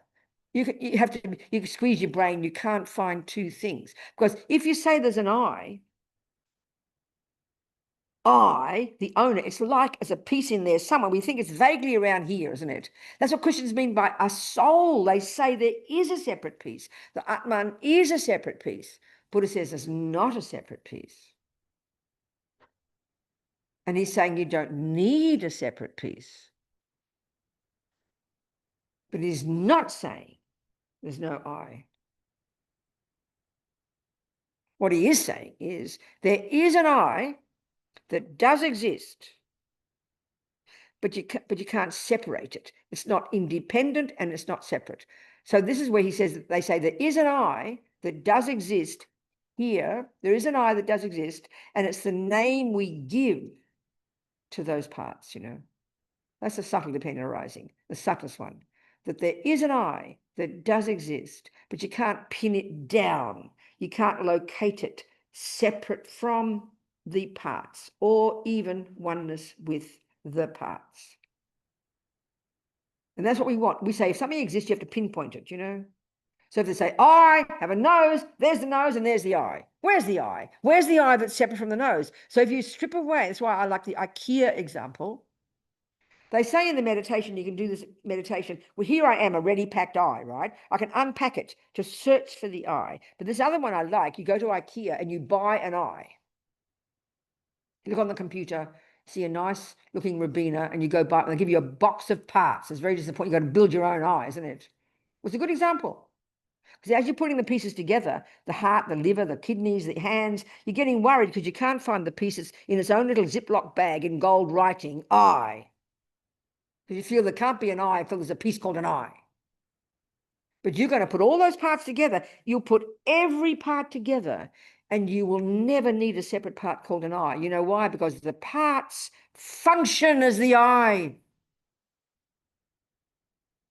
They function as I. Same with a cup. Look at this. Look, it's easy for a cup. I say my cup has a base. My cup has sides. Forget the handle, okay? So you say the word cup, and then you say the word base. That's two things, right? Would you agree it's two? Two nouns, cup and base. So if you say that cup is one word, a noun, phenomenon, and base is another, you want to find two things, don't you? So you take the base away, and here's the base in my hand, and what I have in my other hand is the sides. That's not a cup, is it? Would you agree it's not a cup? Can you see the base is gone, right? So where's the cup? So you take the sides away and forget a handle. You take the sides away and you take the base. You have a hand with nothing in it, don't you? So then what is cup is but the label. Cup is just a name you give to those two bits put together, isn't it? Well, that's all an eye is. There's millions of parts of an eye. It's just a name given to the parts. It's a name given to the parts. Cup is a name given to the parts. But we want to find like cupness in there. And we want to find an I-ness in here. That's what ignorance makes us think. It's an exaggeration of the I. It's an exaggeration of the I. I think we can hear you've got to hear the words, you know, get a feeling for it. So then we think, well, what's that got to do with the price of fish? I'm sure that was invented in the north of England, the price of fish. What's got to do with the price of fish, you know? Such a good question. Stop intellectualizing. Please come down to earth. What the hell's got to do with reality? Well, Buddha says everything, but only we don't see that or hear it because we can't, because the mistake is so total. Because every second we're hearing these words, even the words we're saying, we're hearing inherent I, inherent, interdependence. Even when we hear dependent arising, we hear it as inherent. So it's like we're locked into the mistake. We've got to keep practicing, keep thinking of it, and that's why it's so important to say the right words.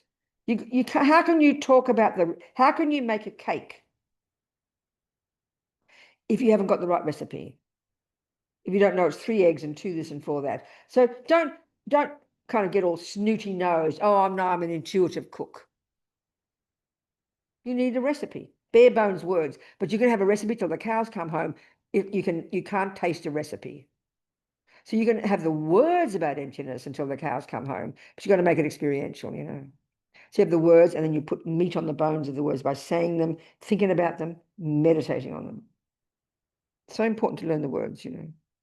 And that gradually becomes experiential. So we need to have this combined with compassion. We need to have this combined with compassion, you know.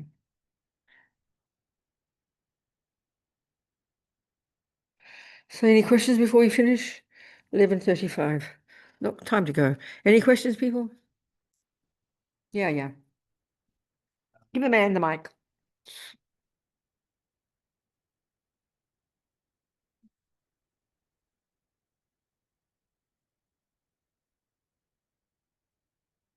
Yeah. Okay. It's like, anyway, cup. Yeah. You say to someone, so the cup is cup until it's, for example, if it doesn't have a base on, it doesn't fulfill the function of the cup. It can't be a cup. It can't be. It's, yeah, go on, go on. Yeah. So often when I'm talking to people, just friends like to query about, like yesterday I was explaining as best I could some of the teachings over dinner Yeah. to our friends. Yeah. And using the cake analogy. That's right. So if you have a cup and it doesn't have a base, it doesn't have if it can't hold liquid, it can't fulfill the function of the cup. But then, say I was using the example like if it breaks, it can't fulfill the function of the cup. But then the argument back is, oh, but then it's still a cup, but it's just broken. Oh, I see. No, this is so it's like no, it's no, it's not. It can't fulfill No, the function. that's exactly right. That's why you first got to establish. You first got to establish what something is, and that's very solid. A cup is that which holds my tea. If once you agree upon cup, the only thing that can bear the label cup is a piece that can hold tea. So if it's broken, of course there's no cup. But that's why we think inherently this. We think it's a cup that's broken. We see the cup that is broken. Of course it's not a cup. It can't hold tea. It's very clear. It can't. It's now two pieces of ceramics. It's really clear, you know. That's right. But the thing about looking at the cup, trying to find the cup, and what I'm getting at with this one, it's easy to say a cup has two parts. It's very simple. A person has 1,000 million parts, you know.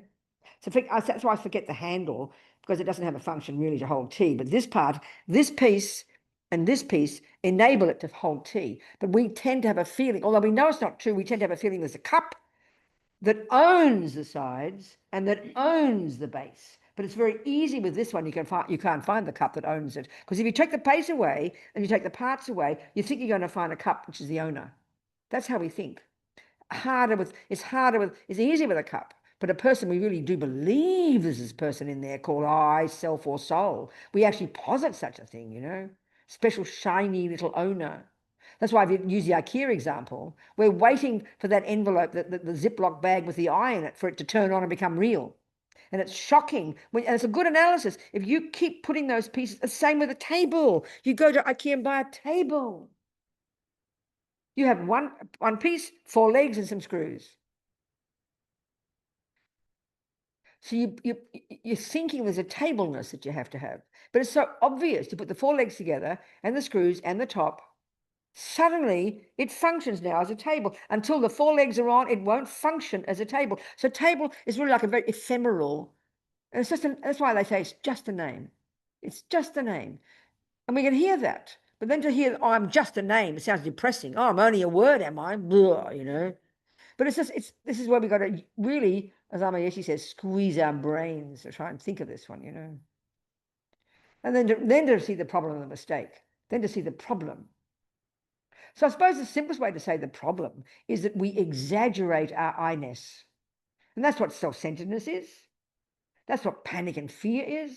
That's why when he insults my nose, because I assume that my nose is me, you know. How dare you insult me, Kerry? And as Amazoba says, if there really is a separate eye, if there's a little piece called an eye, like in the middle of my 2 breasts, there's breast, eye, and breast. Let's just say there's a little eye in there. There it is. Look, little eye. So if there is an eye, and Kerry insults my nose, as Lama Zopa says, the little eye will go, oh, poor nose. I'm glad Kerry didn't insult me. But that's like a joke to us, you know. This I-ness is so huge for us. It's so massive. The I that's the owner and the I that is oneness with. And that's harder one to hear. The I-ness, if there's an I, if all of me is the I, that's why back to this argument, if there's one thing or more than one. So there's more, if you posit a thing called I, and you think the I is the term referring to the big lump of me, you know, all of this. Now, conventionally, that's true, but we make this big mistake. We exaggerate it. So if you say, well, my nose is my eye, well, then that means I and nose is here, this one. Okay, no, forget that. Go back to what I is. Let's just say we know we agree that the parts of an eye are the body and the mind. If we just even establish that as a truth, we all agree that the parts of an eye are the body and mind. Can you hear that? The parts of an eye are the body and the mind. So if the body and the mind together, we say that's the parts of an eye. But then you say, well, my body and my mind both are my I. Well, if your body is your I, okay, even if you say my body is my I, but you just earlier agreed that I is the name, that I has two parts, body and mind. So if you say your body is your I, well, what's the mind doing? It's sort of floating in space. Oh, my I is my mind too. Well, that's two. So you've got two I's. You can't say I refers to body and mind. Or if you say body is I is my body, then what about your mind? What's left over? We've just agreed that body and mind are equally the parts of an I. So if you say my body is my I, then what about your mind? Oh, well, my eye is my mind too. Well, what about your ankle? That's my eye too. Then you've got as many parts as you posit is as many eyes that there must be. Because if you say, okay, if you say I is the body, what you're saying is that they are identical, that I and body are identical. That if you say I, you mean body. And if you say body, you mean I. If you say your body's your I, if you say your body is your I, then that means they are synonyms. That means they are two words for the same thing. They have to be the same thing, one thing. So what's your poor mind doing? It's floating around. I want to get in there. Come on. What about me? So if they're the same, if body and I are the same, then mind, where does it fit? Oh, my eyes, my eye, my mind. Oh, so that's a synonym, is it? So that means your eye and your body. That means if you're saying I and body are the same, and then you say I and mind are the same, then you're saying that mind and body are the same. You've got to decide, you know. This is a bit harder for us. So I is either oneness with or separate from. Buddha says they're both mistakes. And the easier mistake, the grosser mistake is I is separate from. The subtler mistake is I is oneness with. And when you've completely argued these definitively, you then conclude that the I is a dependent arising. Subtle dependent arising is I is merely labeled. That's how they say. So His Holiness said one time, I remember, that you can't find an I, that I isn't empty of independent existence because you can't find it. And you can't. You can't find an independent I. I isn't empty of independent existence because you can't find it. No, that's not the premise, not the right premise. I is empty of independent existence because it's dependent arising. That's the two truths, you know. And Lord Buddha tells us in the Heart Sutra. He tells us in the Heart Sutra exactly this. That you can't have one without the other. So he says form. So what he does is he takes, Shariputra and is asking Avalokitesvara, 10th level bodhisattva, a question. It's actually Buddha in meditation. Apparently Buddha gave a lot of his teachings like this. He's sitting there blissing out in meditation, and then he channels his thoughts into the minds of his disciples, and they have a chat. So here, 10th level bodhisattva Avalokitesvara, like a human, is having a chat with Shariputra, and Shariputra asks, and then the rest of it, the Heart Sutra, is his answer. And it's really Buddha's answer. And he's basically giving a breakdown of all the components of the universe according to Buddhism. So he talks about the 5 aggregates, he talks about the 12 links, he talks about the 4 noble truths, these different phenomena, and they're all empty. So what he says is, first one he says is form. Now, form is the name of one of the 5 pieces of a person, and it's the body, the physical part, okay? And he says form is empty. So spell it out. What he's saying is, dependent arising form is empty of independence, is empty of being an independent. Spelling it out, he's saying dependent arising form is empty of independent.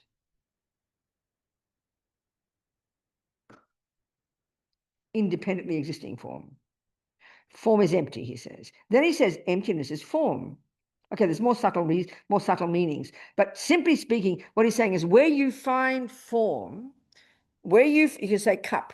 You can say cup is empty and emptiness is cup. So what he's saying is where you find cup, conventional cup, right there, as Lama puts it, on the cup, on, or you can say on the parts, right there on the cup is where you will find a characteristic called emptiness of an independent cup. So we think there's cup and there's emptiness. And somehow emptiness annihilates the cup. But so emptiness, you have to spell it out. So emptiness of independent cup, emptiness of independent carpet, emptiness of independent me, emptiness of independent nose. So the fact that you say nose, that's where you're going to find absence of independent nose. There's a conventional nose, and right there on conventional nose, you're going to find the characteristic called absence of independent nose. You don't find absence of independent nose in the sky. Oh, everything's empty, nose is empty. Where? In the sky. Don't be stupid. Emptiness is right there on the nose. So emptiness and form and empty and form. You can't separate them. It's absurd. You can't. And in the end, when you realize that things exist because they're empty, that's what we have to get used to. Got to get used to this thinking, you know. Get the right words and then practice, practice, practice. And the penny drops sometimes. Get a bit of taste, you know. Emptiness and dependent arising come together. That's why the two truths together. You'll never fall into the abyss of the great mistakes, Tsongkhapa says, you know. So slowly, you know. And realize the point of all this is really the exaggerating component of the delusion is a really good one. When you realize delusions exaggerate the status of something. So we know we exaggerate the status of our I. We know that. I is like this big drama queen in there, you know. I is our central player. Everything's in reference to I.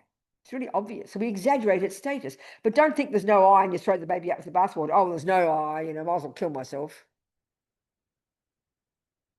There is an I.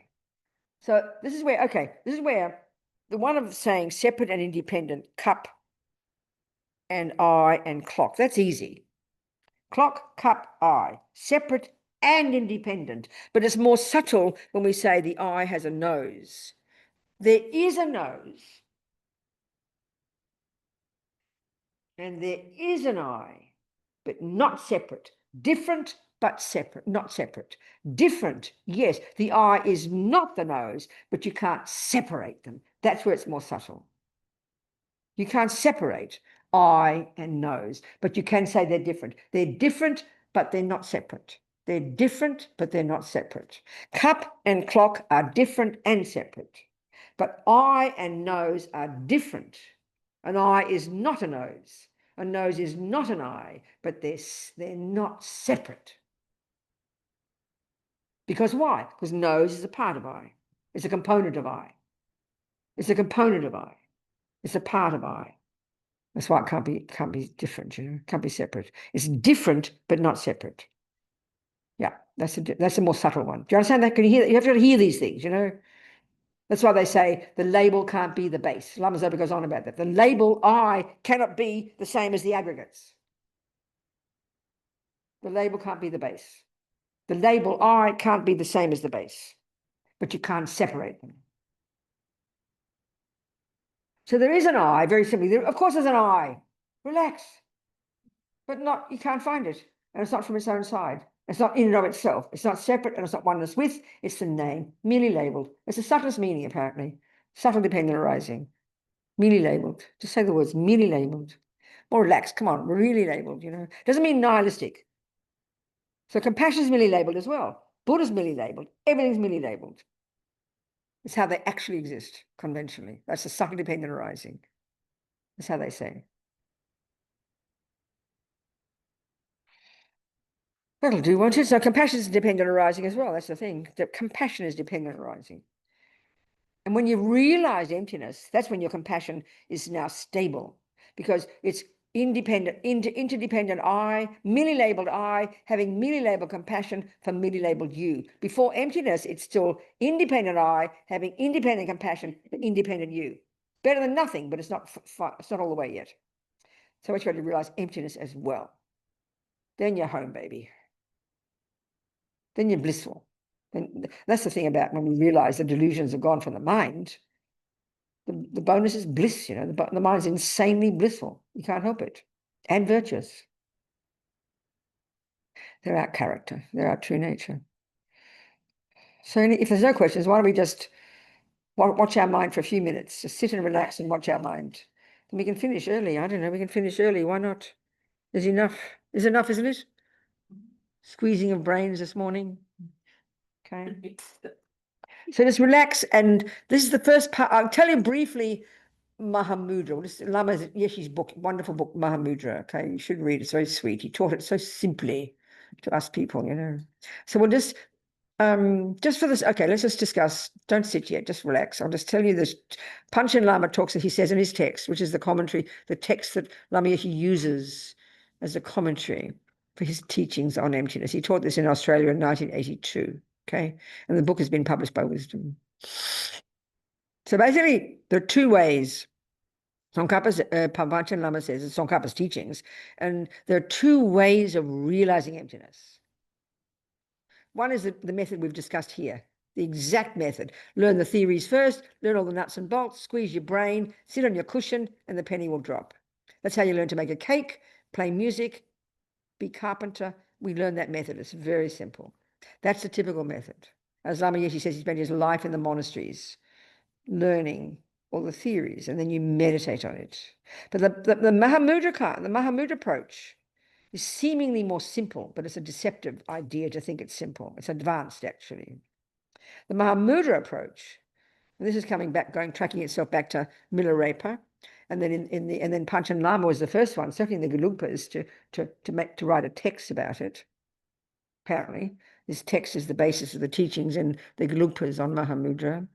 Mahamudra, so the first method, he says, I forget the words exactly in the text. You sit down, you learn the theories, and then you meditate, and then you get the experience of emptiness. But this Mahamudra way is the opposite. You get the experience of emptiness. You meditate first. You meditate first and get the taste of emptiness first. So this for me, this sounds simple. We go, oh, I don't have to have any theory, no dogma, though this, though that. Yeah, it sounds great. But actually it's advanced, I mean, it's a bit like if you know the typical way to learn Bach's music, highly complicated theoretical music, amazing theories, musical theories in the Western music. We know that. So the typical way is to squeeze your brain to learn the music. Can you imagine? You do that, and then you go to the piano and you gradually internalize it, and the sound comes out, and then you perfect it. Well, can you imagine the Mahamudra method? No theory, you go straight to the piano and you intuit Bach. That will be difficult, wouldn't you, Kerry? Can you hear that point? That's advanced. So Mahamudra, really, the irony is, I think Mahamudra can only really be realized by the person who's done the theory first. But it's the method of going deeper in the mind. And what Tsongkhapa says, Tsongkhapa says that, okay, so Mahamudra, we'll just try and do a miniature Mahamudra technique to finish, all right? Basically, you're using the two modes of meditation, concentration and insight, okay? Concentration, and then you get insight into whatever. And here it is. So what we're going to focus on in this meditation, Panchen Lama says, Lama Yeshe says, the object of your concentration isn't a deity like we typically do, isn't a concept, or isn't even the breath. It's the mind itself. So obviously, so eventually the actual object of concentration, which is quite subtle, and we don't get there usually, is called the conventional nature of mind, and that's called the clarity of the mind, and that means it's non-physicality. So it's really quite subtle. But what you start with is whatever you can do. So if you close your eyes and you say, concentrate on your mind, we know it's all the crazy thoughts, isn't it? You start with that. So we'll start with that. Just you simply focus on whatever pops up in your mind. No analyzing, no grasping at it, no conversation, no thinking, what is it? No wishing it wasn't there. You focus on that. Okay? That's what you do. We'll do it for 5 minutes just to try. Then what happens is when your mind is ready, which is actually quite advanced, so we'll just have to pretend, you then you unwaveringly never move your mind from watching the mind. You never move your mind from that. Never. You stay on that. Then out of the corner of your eye, as we would say it, out of the corner of your eye, as Panchen Lama says, you conjure this subtle awareness, like out of the corner of your eye. You're never varying watching the mind, but when your mind's very stable on the clarity, you conjure this subtle awareness. He says, like a little fish moving through water without disturbing it. That's his image he uses. And somehow Lama Yeshe is so beautiful how he uses his language. He says, your mindfulness fish. He refers to it as your mindfulness fish. So sweet. So there you are watching your mind, and then this little mindfulness fish, or this subtle awareness, is watching very subtly, very carefully, to try and catch how our inherent I appears to us. Can you hear those words? That's the meditation. So, of course, it's very sophisticated. It's very subtle. If your mind is subtle, it's extraordinary. Can you hear the words? So we try and do that. Just we pretend, okay? And then read Lama's book. It's very delicious. Very sweet. Lama's so kind how he teaches us, you know. So then just get you relaxed, get your body relaxed. Check the 7 or 8 bits of the body to be in the right position. All the great yogis and yoginis over the centuries have found various positions of the body to be most conducive to a good meditation. So first you're sitting in full lotus position if you can. If not, regular. If not that, then sitting. And if you're sitting in a chair like all of us, then sit upright, please. Don't slump into the back of the chair. Have your feet firmly planted on the ground, okay? Hold your own body up. That's the first point. Second is your hands in the meditation mudra, here like this. Thumbs touching like this, people. Sitting in your lap, thumbs like this. Thumbs touching, and hold yourself upright, but have your muscles relaxed, please. Don't tense your muscles. Shoulders upright. So your bottom, your hands, your shoulders, then your head, various points about your head. Your jaw relaxed, okay? Lips slightly apart. The tongue resting behind the top teeth. This is really from the experience of the great yogis who meditate day and night. It stops you from dribbling, okay? It's very practical. Have your tongue up there if you like, under the palate, lips apart. And then your eyes, the great yogis would have their eyes open because they meditate during the day. The light will come in and it will keep their mind sharp, but they've got concentration. We get distracted, isn't it? So we're going to do it in about 5 minutes anyway. So have your eyes looking down beneath your eyelids, as if you're looking along your nose, okay? And if you want, slightly open your eyes. It's up to you. Find a way to be so you don't go to sleep, you know. So you settle into this position now, okay? Bottom, hands, shoulders, chin, lips, tongue, eyes. Settle into it. Then forget about it because your body doesn't meditate, okay? So now we'll just try and just follow these steps. Just do your best. Don't puzzle about it. So we're going to simply, with determination, pay attention to the mind. So let me just say a little bit more. There are many parts of our mind all working together, okay? So think there's attention there, pay attention, pay attention. There's intention, I will watch the mind. Attention, then you've got mindfulness, which is the ability to not forget. So you kind of got mindfulness sitting on your shoulder, watching. And the moment your attention wanders off, mindfulness brings it back to the object. And then as His Holiness says, there's another one on top of that, just imagine, called vigilance, like a policeman, checking even that all the bits and pieces are doing their work. In a sense, it's a bit like the mindfulness fish is like vigilance. It's kind of checking that everything's going okay, but very subtle, very subtle.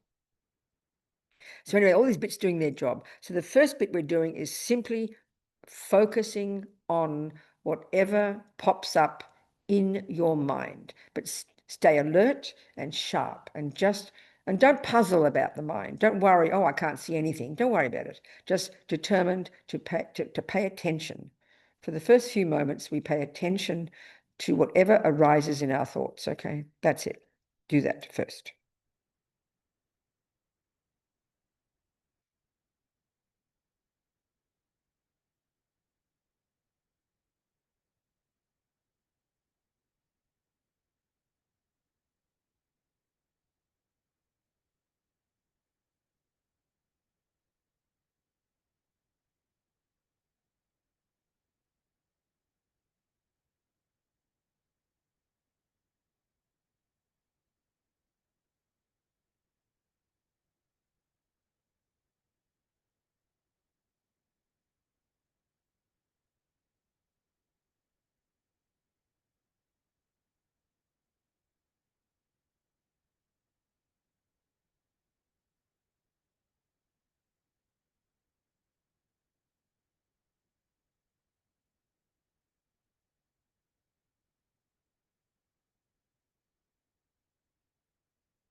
Just keep your mind sharp but relaxed, okay? Just focused. Just on the thoughts. On your mind.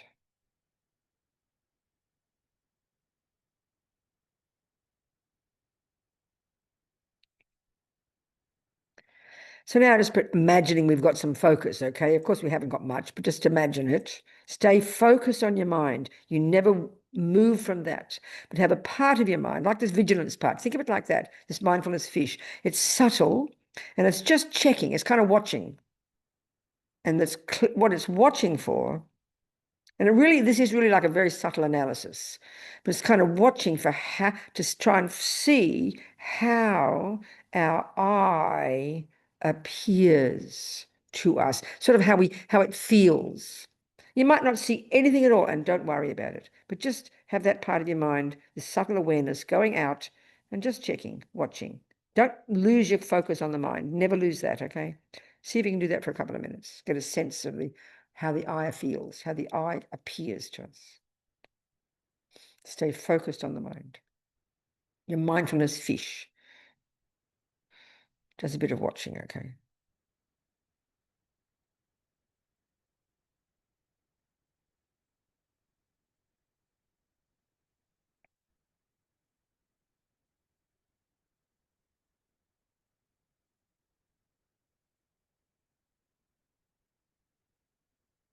Trying to find how the independent I appears.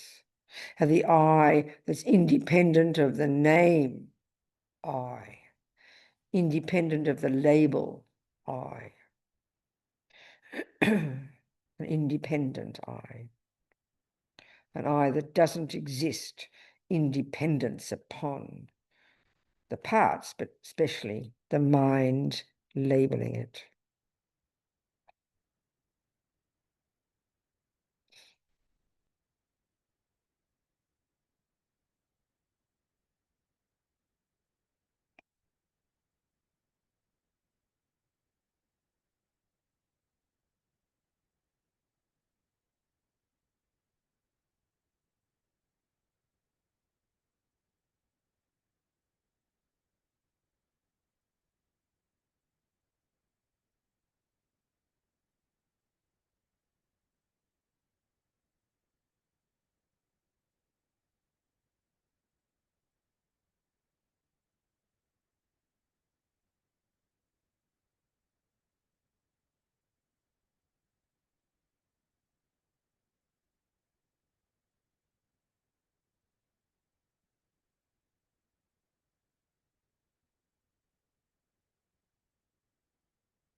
So we're going to relax now. There's a taste, and just taste, as long as you try to get the technology right. So by reading Lama's book, he'll show you. Then you start, try your best, it's very tasty. Nothing wrong with doing it.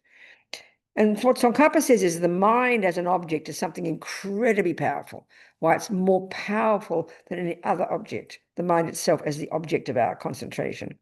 It's hard to get it because it's not physical. You can't taste it. You can't touch it. You can't smell it. You can't see it. So to really know our mind is very sophisticated. But we can start, We can start.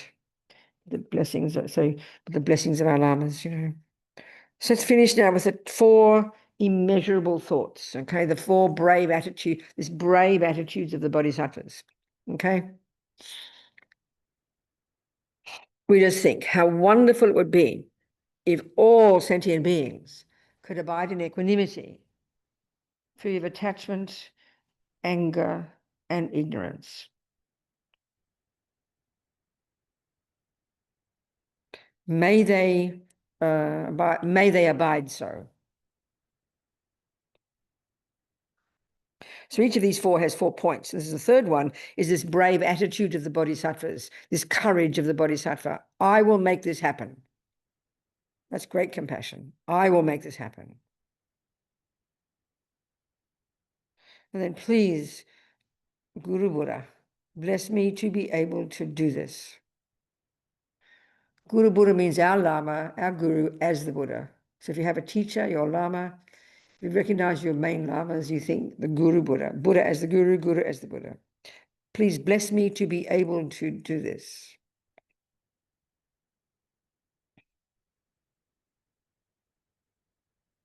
How wonderful it would be if all sentient beings could be free of suffering and its causes. May they be free. I will make this happen. Please, Guru Buddha, bless me to be able to do this.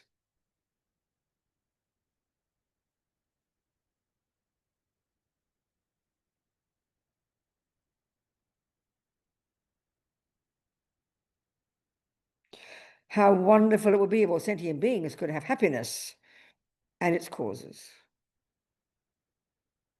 May they, Lama Zopa says we should remember enlightenment here, not ordinary happiness. Even though it's referring to that, he says, remember enlightenment as well. May they have them. I will make this happen. Please, Guru Buddha, bless me to be able to do this.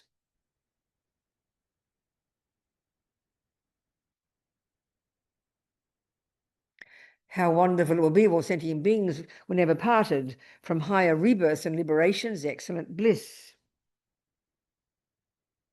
May they never be parted. I will make this happen. Please, Guru Buddha, bless me to be able to do this. So finish with that wonderful aspiration, okay? And get the courage. And this is, again, remember, the more we do the earlier work, the more we control our body and speech, the more we get into the mind, the more we give up attachment, the more we give up anxiety, the more we give up anger, jealousy, depression, and then practice compassion, the more powerful our compassion and the more courageous. That's the unique characteristic of the bodhisattva. I will make this happen. It is my job. Mahakaruna, great compassion. But that can only come with courage of less delusions. If you have more delusions, if you're overwhelmed by anxiety and fears, your compassion cannot grow. And second, if you don't study the Four Noble Truths and understand the 3 levels of suffering, your compassion stays limited, only for the innocent victims. So you've got to do the earlier stages of practice first. That's the ground in which you can grow stable, valid compassion. And you get braver and braver. And bonus, you get happier and happier. Do not think you don't. When you see these holy beings, Dalai Lama, it is obvious he's a happy person. But we think if you have compassion, how can you be happy? No, mistake. If you have attachment and delusions and anger, you can't be happy. So compassion just drags you down. You become like a martyr. It's a disaster, So the less delusions, more happy. More compassion, even more happy. But your compassion also grows. There's no contradiction. So we want to be like that, okay? Use His Holiness and all our lamas as our example. They're showing us how to be. That's why they're in their human bodies, to show us how to be. How kind. Okay. And you use this Geshe you've got here, this precious Geshe. He's here, all his knowledge, all his intelligence, all his study, coming to teach. Okay, so use him and ask him for more teachings, please. Make him busy. Perhaps he hears us. Keep him busy. Want all the teachings. Request refuge. Request bodhisattva vows. Request the teachings. Don't just sit passively waiting. You've got 7 days a week and you have 12 hours a day. The center should be full of teachings every day. Everyone says, oh, no, you're busy doing that. People work. Don't be ridiculous. In Shanti Deva Center in New York, I teach twice a month, and I say one is at 1 p.m. and one is at 7 p.m. And often more people come at 1 p.m. than 7 p.m. So start having day classes, please. I've encouraged Kerry. So kindly, you people, kindly ask him to teach as well when Geshe-la's not. He's got enough knowledge. He's a scaredy baby. And he can do it. I've suggested he can do a little thing in the lunchtime one day. He can have 2 hours off at lunch from his work. And you can have lunch and you can call it eat, pray, teach. Or no, eat comes at the end. So instead of eat, pray, love, or whatever it was, that one, you can be eat at the end. Pray, teach, eat. And it can be a little unit, 2 hours, and people will start coming, I promise you, and have his nice little teachings. You've got to make the place more busy. Okay, Zoom, I understand about Zoom, but you can't eat cake on Zoom.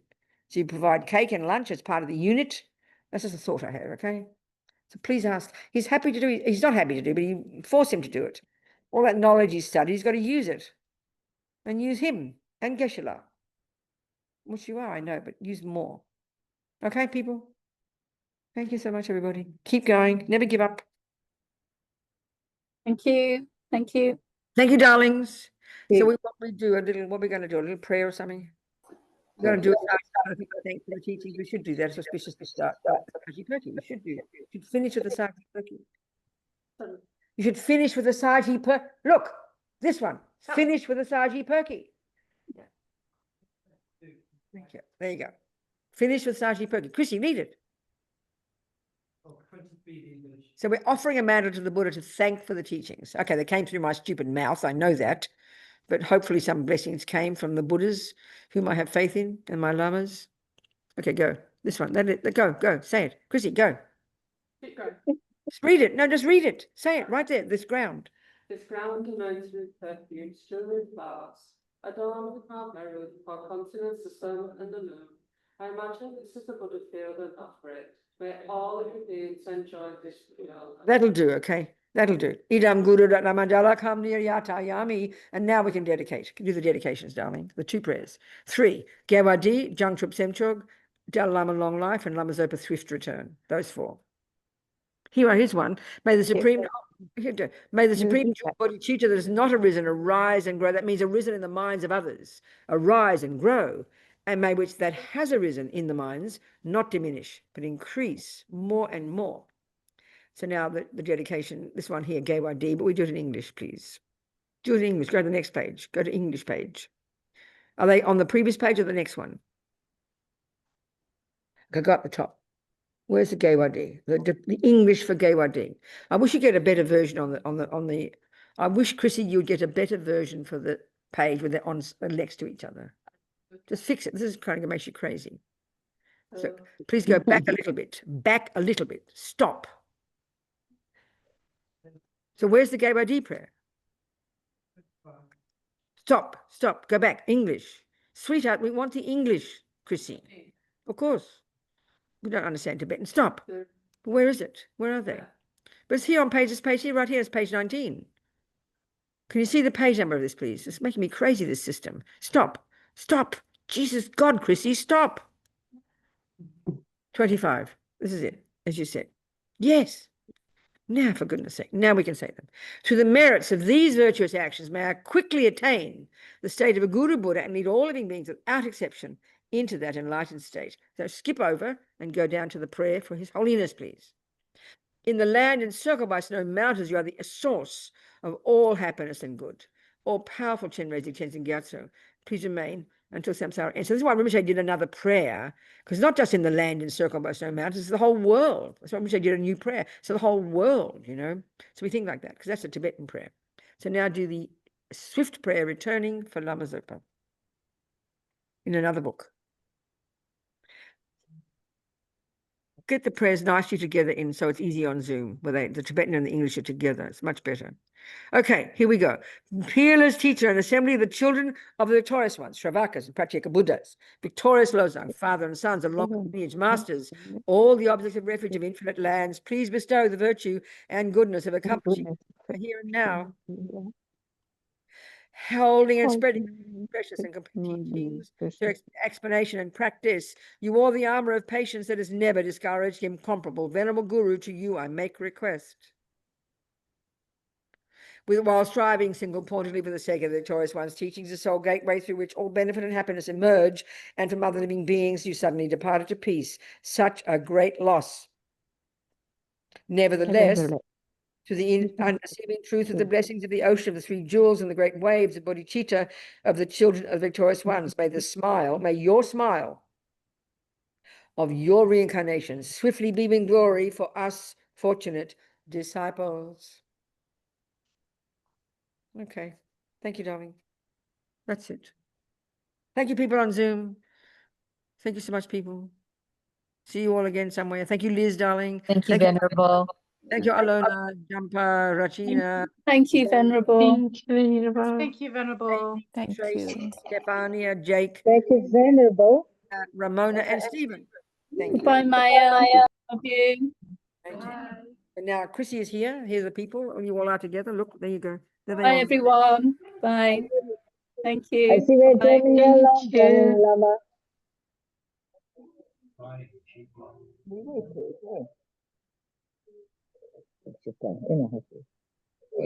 Yeah, what's happening here? Photos. What? Photos. Oh, is it photo? Okay. Venerable Robina. Ah. Oh. Yes. Yeah, I'll see you later at London, yeah, for the event. I have Yeah, no idea yeah. what she's saying. I don't understand you, darling. What are you saying, Lou? I see you at Jenny and London because Oh, you're good. I'm doing very happy. I'll see you there. Yes, Good, I darling. have a present for you. Good, darling. I'll see you later. Thank you. Yes.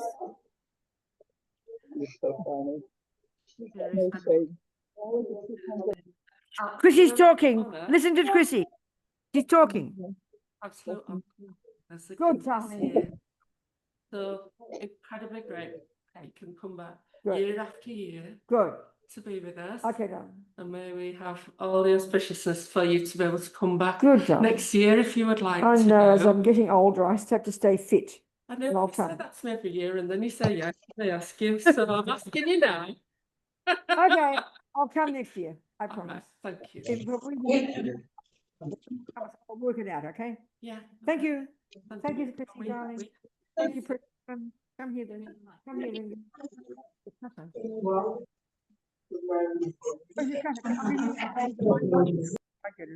Okay. Thank you, precious.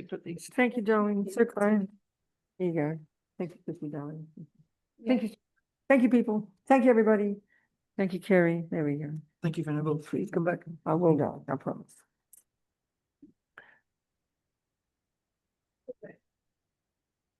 I see the offering cutters. Come on. Okay. Thank you, darling. You're looking good. Yeah, you're looking good. Struggling with old age a bit. Oh, that's exactly. Are you struggling a bit sick or something? My sister is. Yes, Janet, she used to be director. I know. Lung cancer. Okay. She has cancer. What does she? She has cancer. She has a hip problem. She's a blood problem. She's naughty. She's managing. You've been kind. You're looking after her. I'm going down when I can. She's in London. And the ceiling came down in the bedroom last night, so she could do some presents and hugs. So sad. Thank you. Thank you so much. You email me, okay? You email me, yeah? Email me. We'll work together. Thank you so much.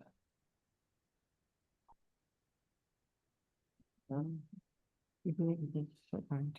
Thank you. Come on. Yes, thank you, sweetheart. So kind. Thank you. Thank you. Come on. Okay, you're well. Okay. Thank you so much. Okay, look at this marvel, a massive one. This is.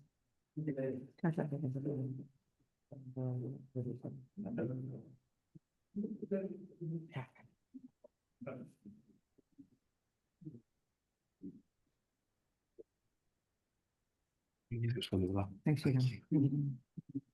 Thank you, sweetheart. You sat there quiet. Yeah. I'm gonna do last. Good.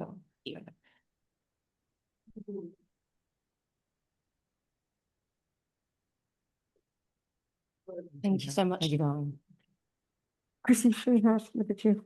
From me. Girl, what you think, darling? I'm happy to see you. Would you miss this from you, Mom? You managed, you okay, your health is good, you'll be good. Okay, good. Look at you, it's amazing, look at that. Where'd you get that from? Youngton Rinpoche gave me Who? Youngton Rinpoche. Amazing, what have you got, it's so beautiful. Isn't it? You're still ready.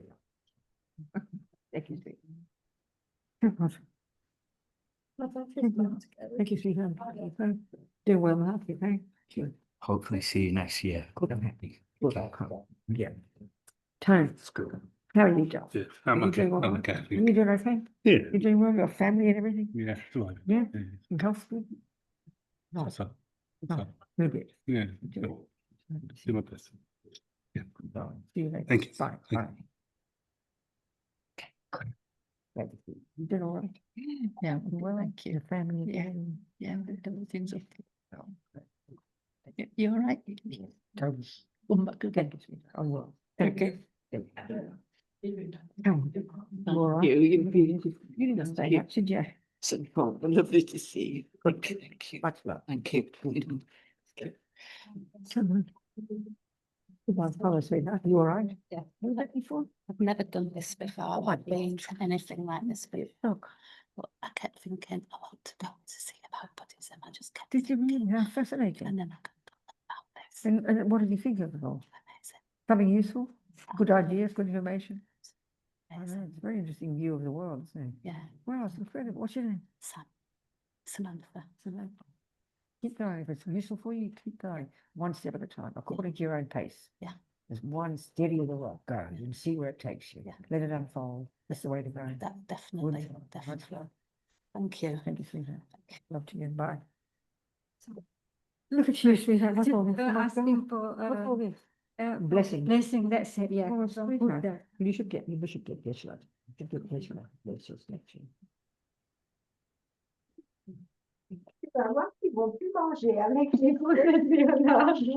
You should probably get this one. It's nice.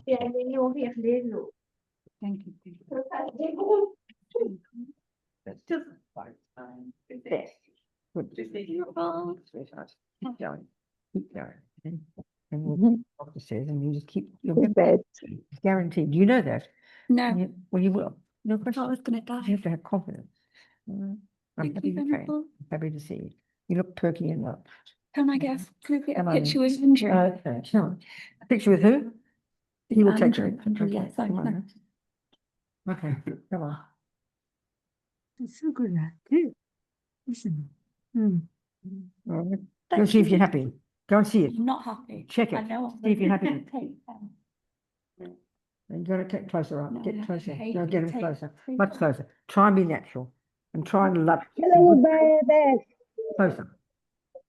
Yeah, I mean, that's right. Make it like a portrait. It's not enough to run yet. So, Okay? Good. Go on then. Thank you so Go, much. darling. Good, Beth. It's all right. Shush. Never satisfied. Thank you, darling, for everything you do. Sweet. Thank you. No, thank you. Goodbye, everybody. Thank you, Alona. I've got your offering. Thank you, sweetheart. Thank you, everybody. Thank you, Lou. Thank you, Mila. Thank you, Catherine. Thank you, Stefan. I'll bring Soraya with me as well. Yeah, look. She took they refuge left. in February. I'll see you all soon. Bye, sweetheart. Thank you very much.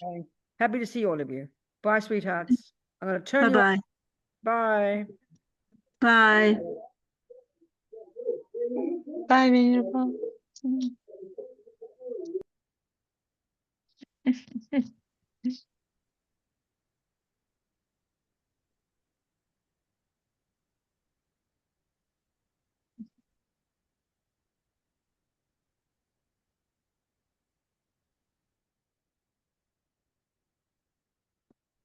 Sounds off. Hang on. My sound's turned off. I'll have to turn it back on. Hi, everybody. If you, some have stayed.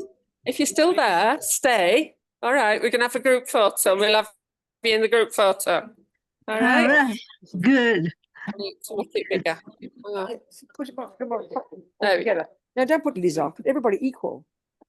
Come on, equal, the gallery, come to the gallery. People, photo people, I forgot. Some of you went, I'm so sorry. Only 6 of you left. What a pity. Anna, happy you're there, Anna. Good. Come on then, people, let's have a photo. Come on, squeeze in tight. Squeeze in tight, tighter. Come in the front here. Come in the front, come on. Squeeze in more group. Okay. Chrissy, come on. The people on the Zoom, there you go. Only I missed some of them. I'm so sorry. I threw you all out. Okay, ready? For the cheetah. 1, 2, 3. Okay. Okay. Thank you, Kerry. Thank you, darlings. Now you can go home. Goodbye. Good night.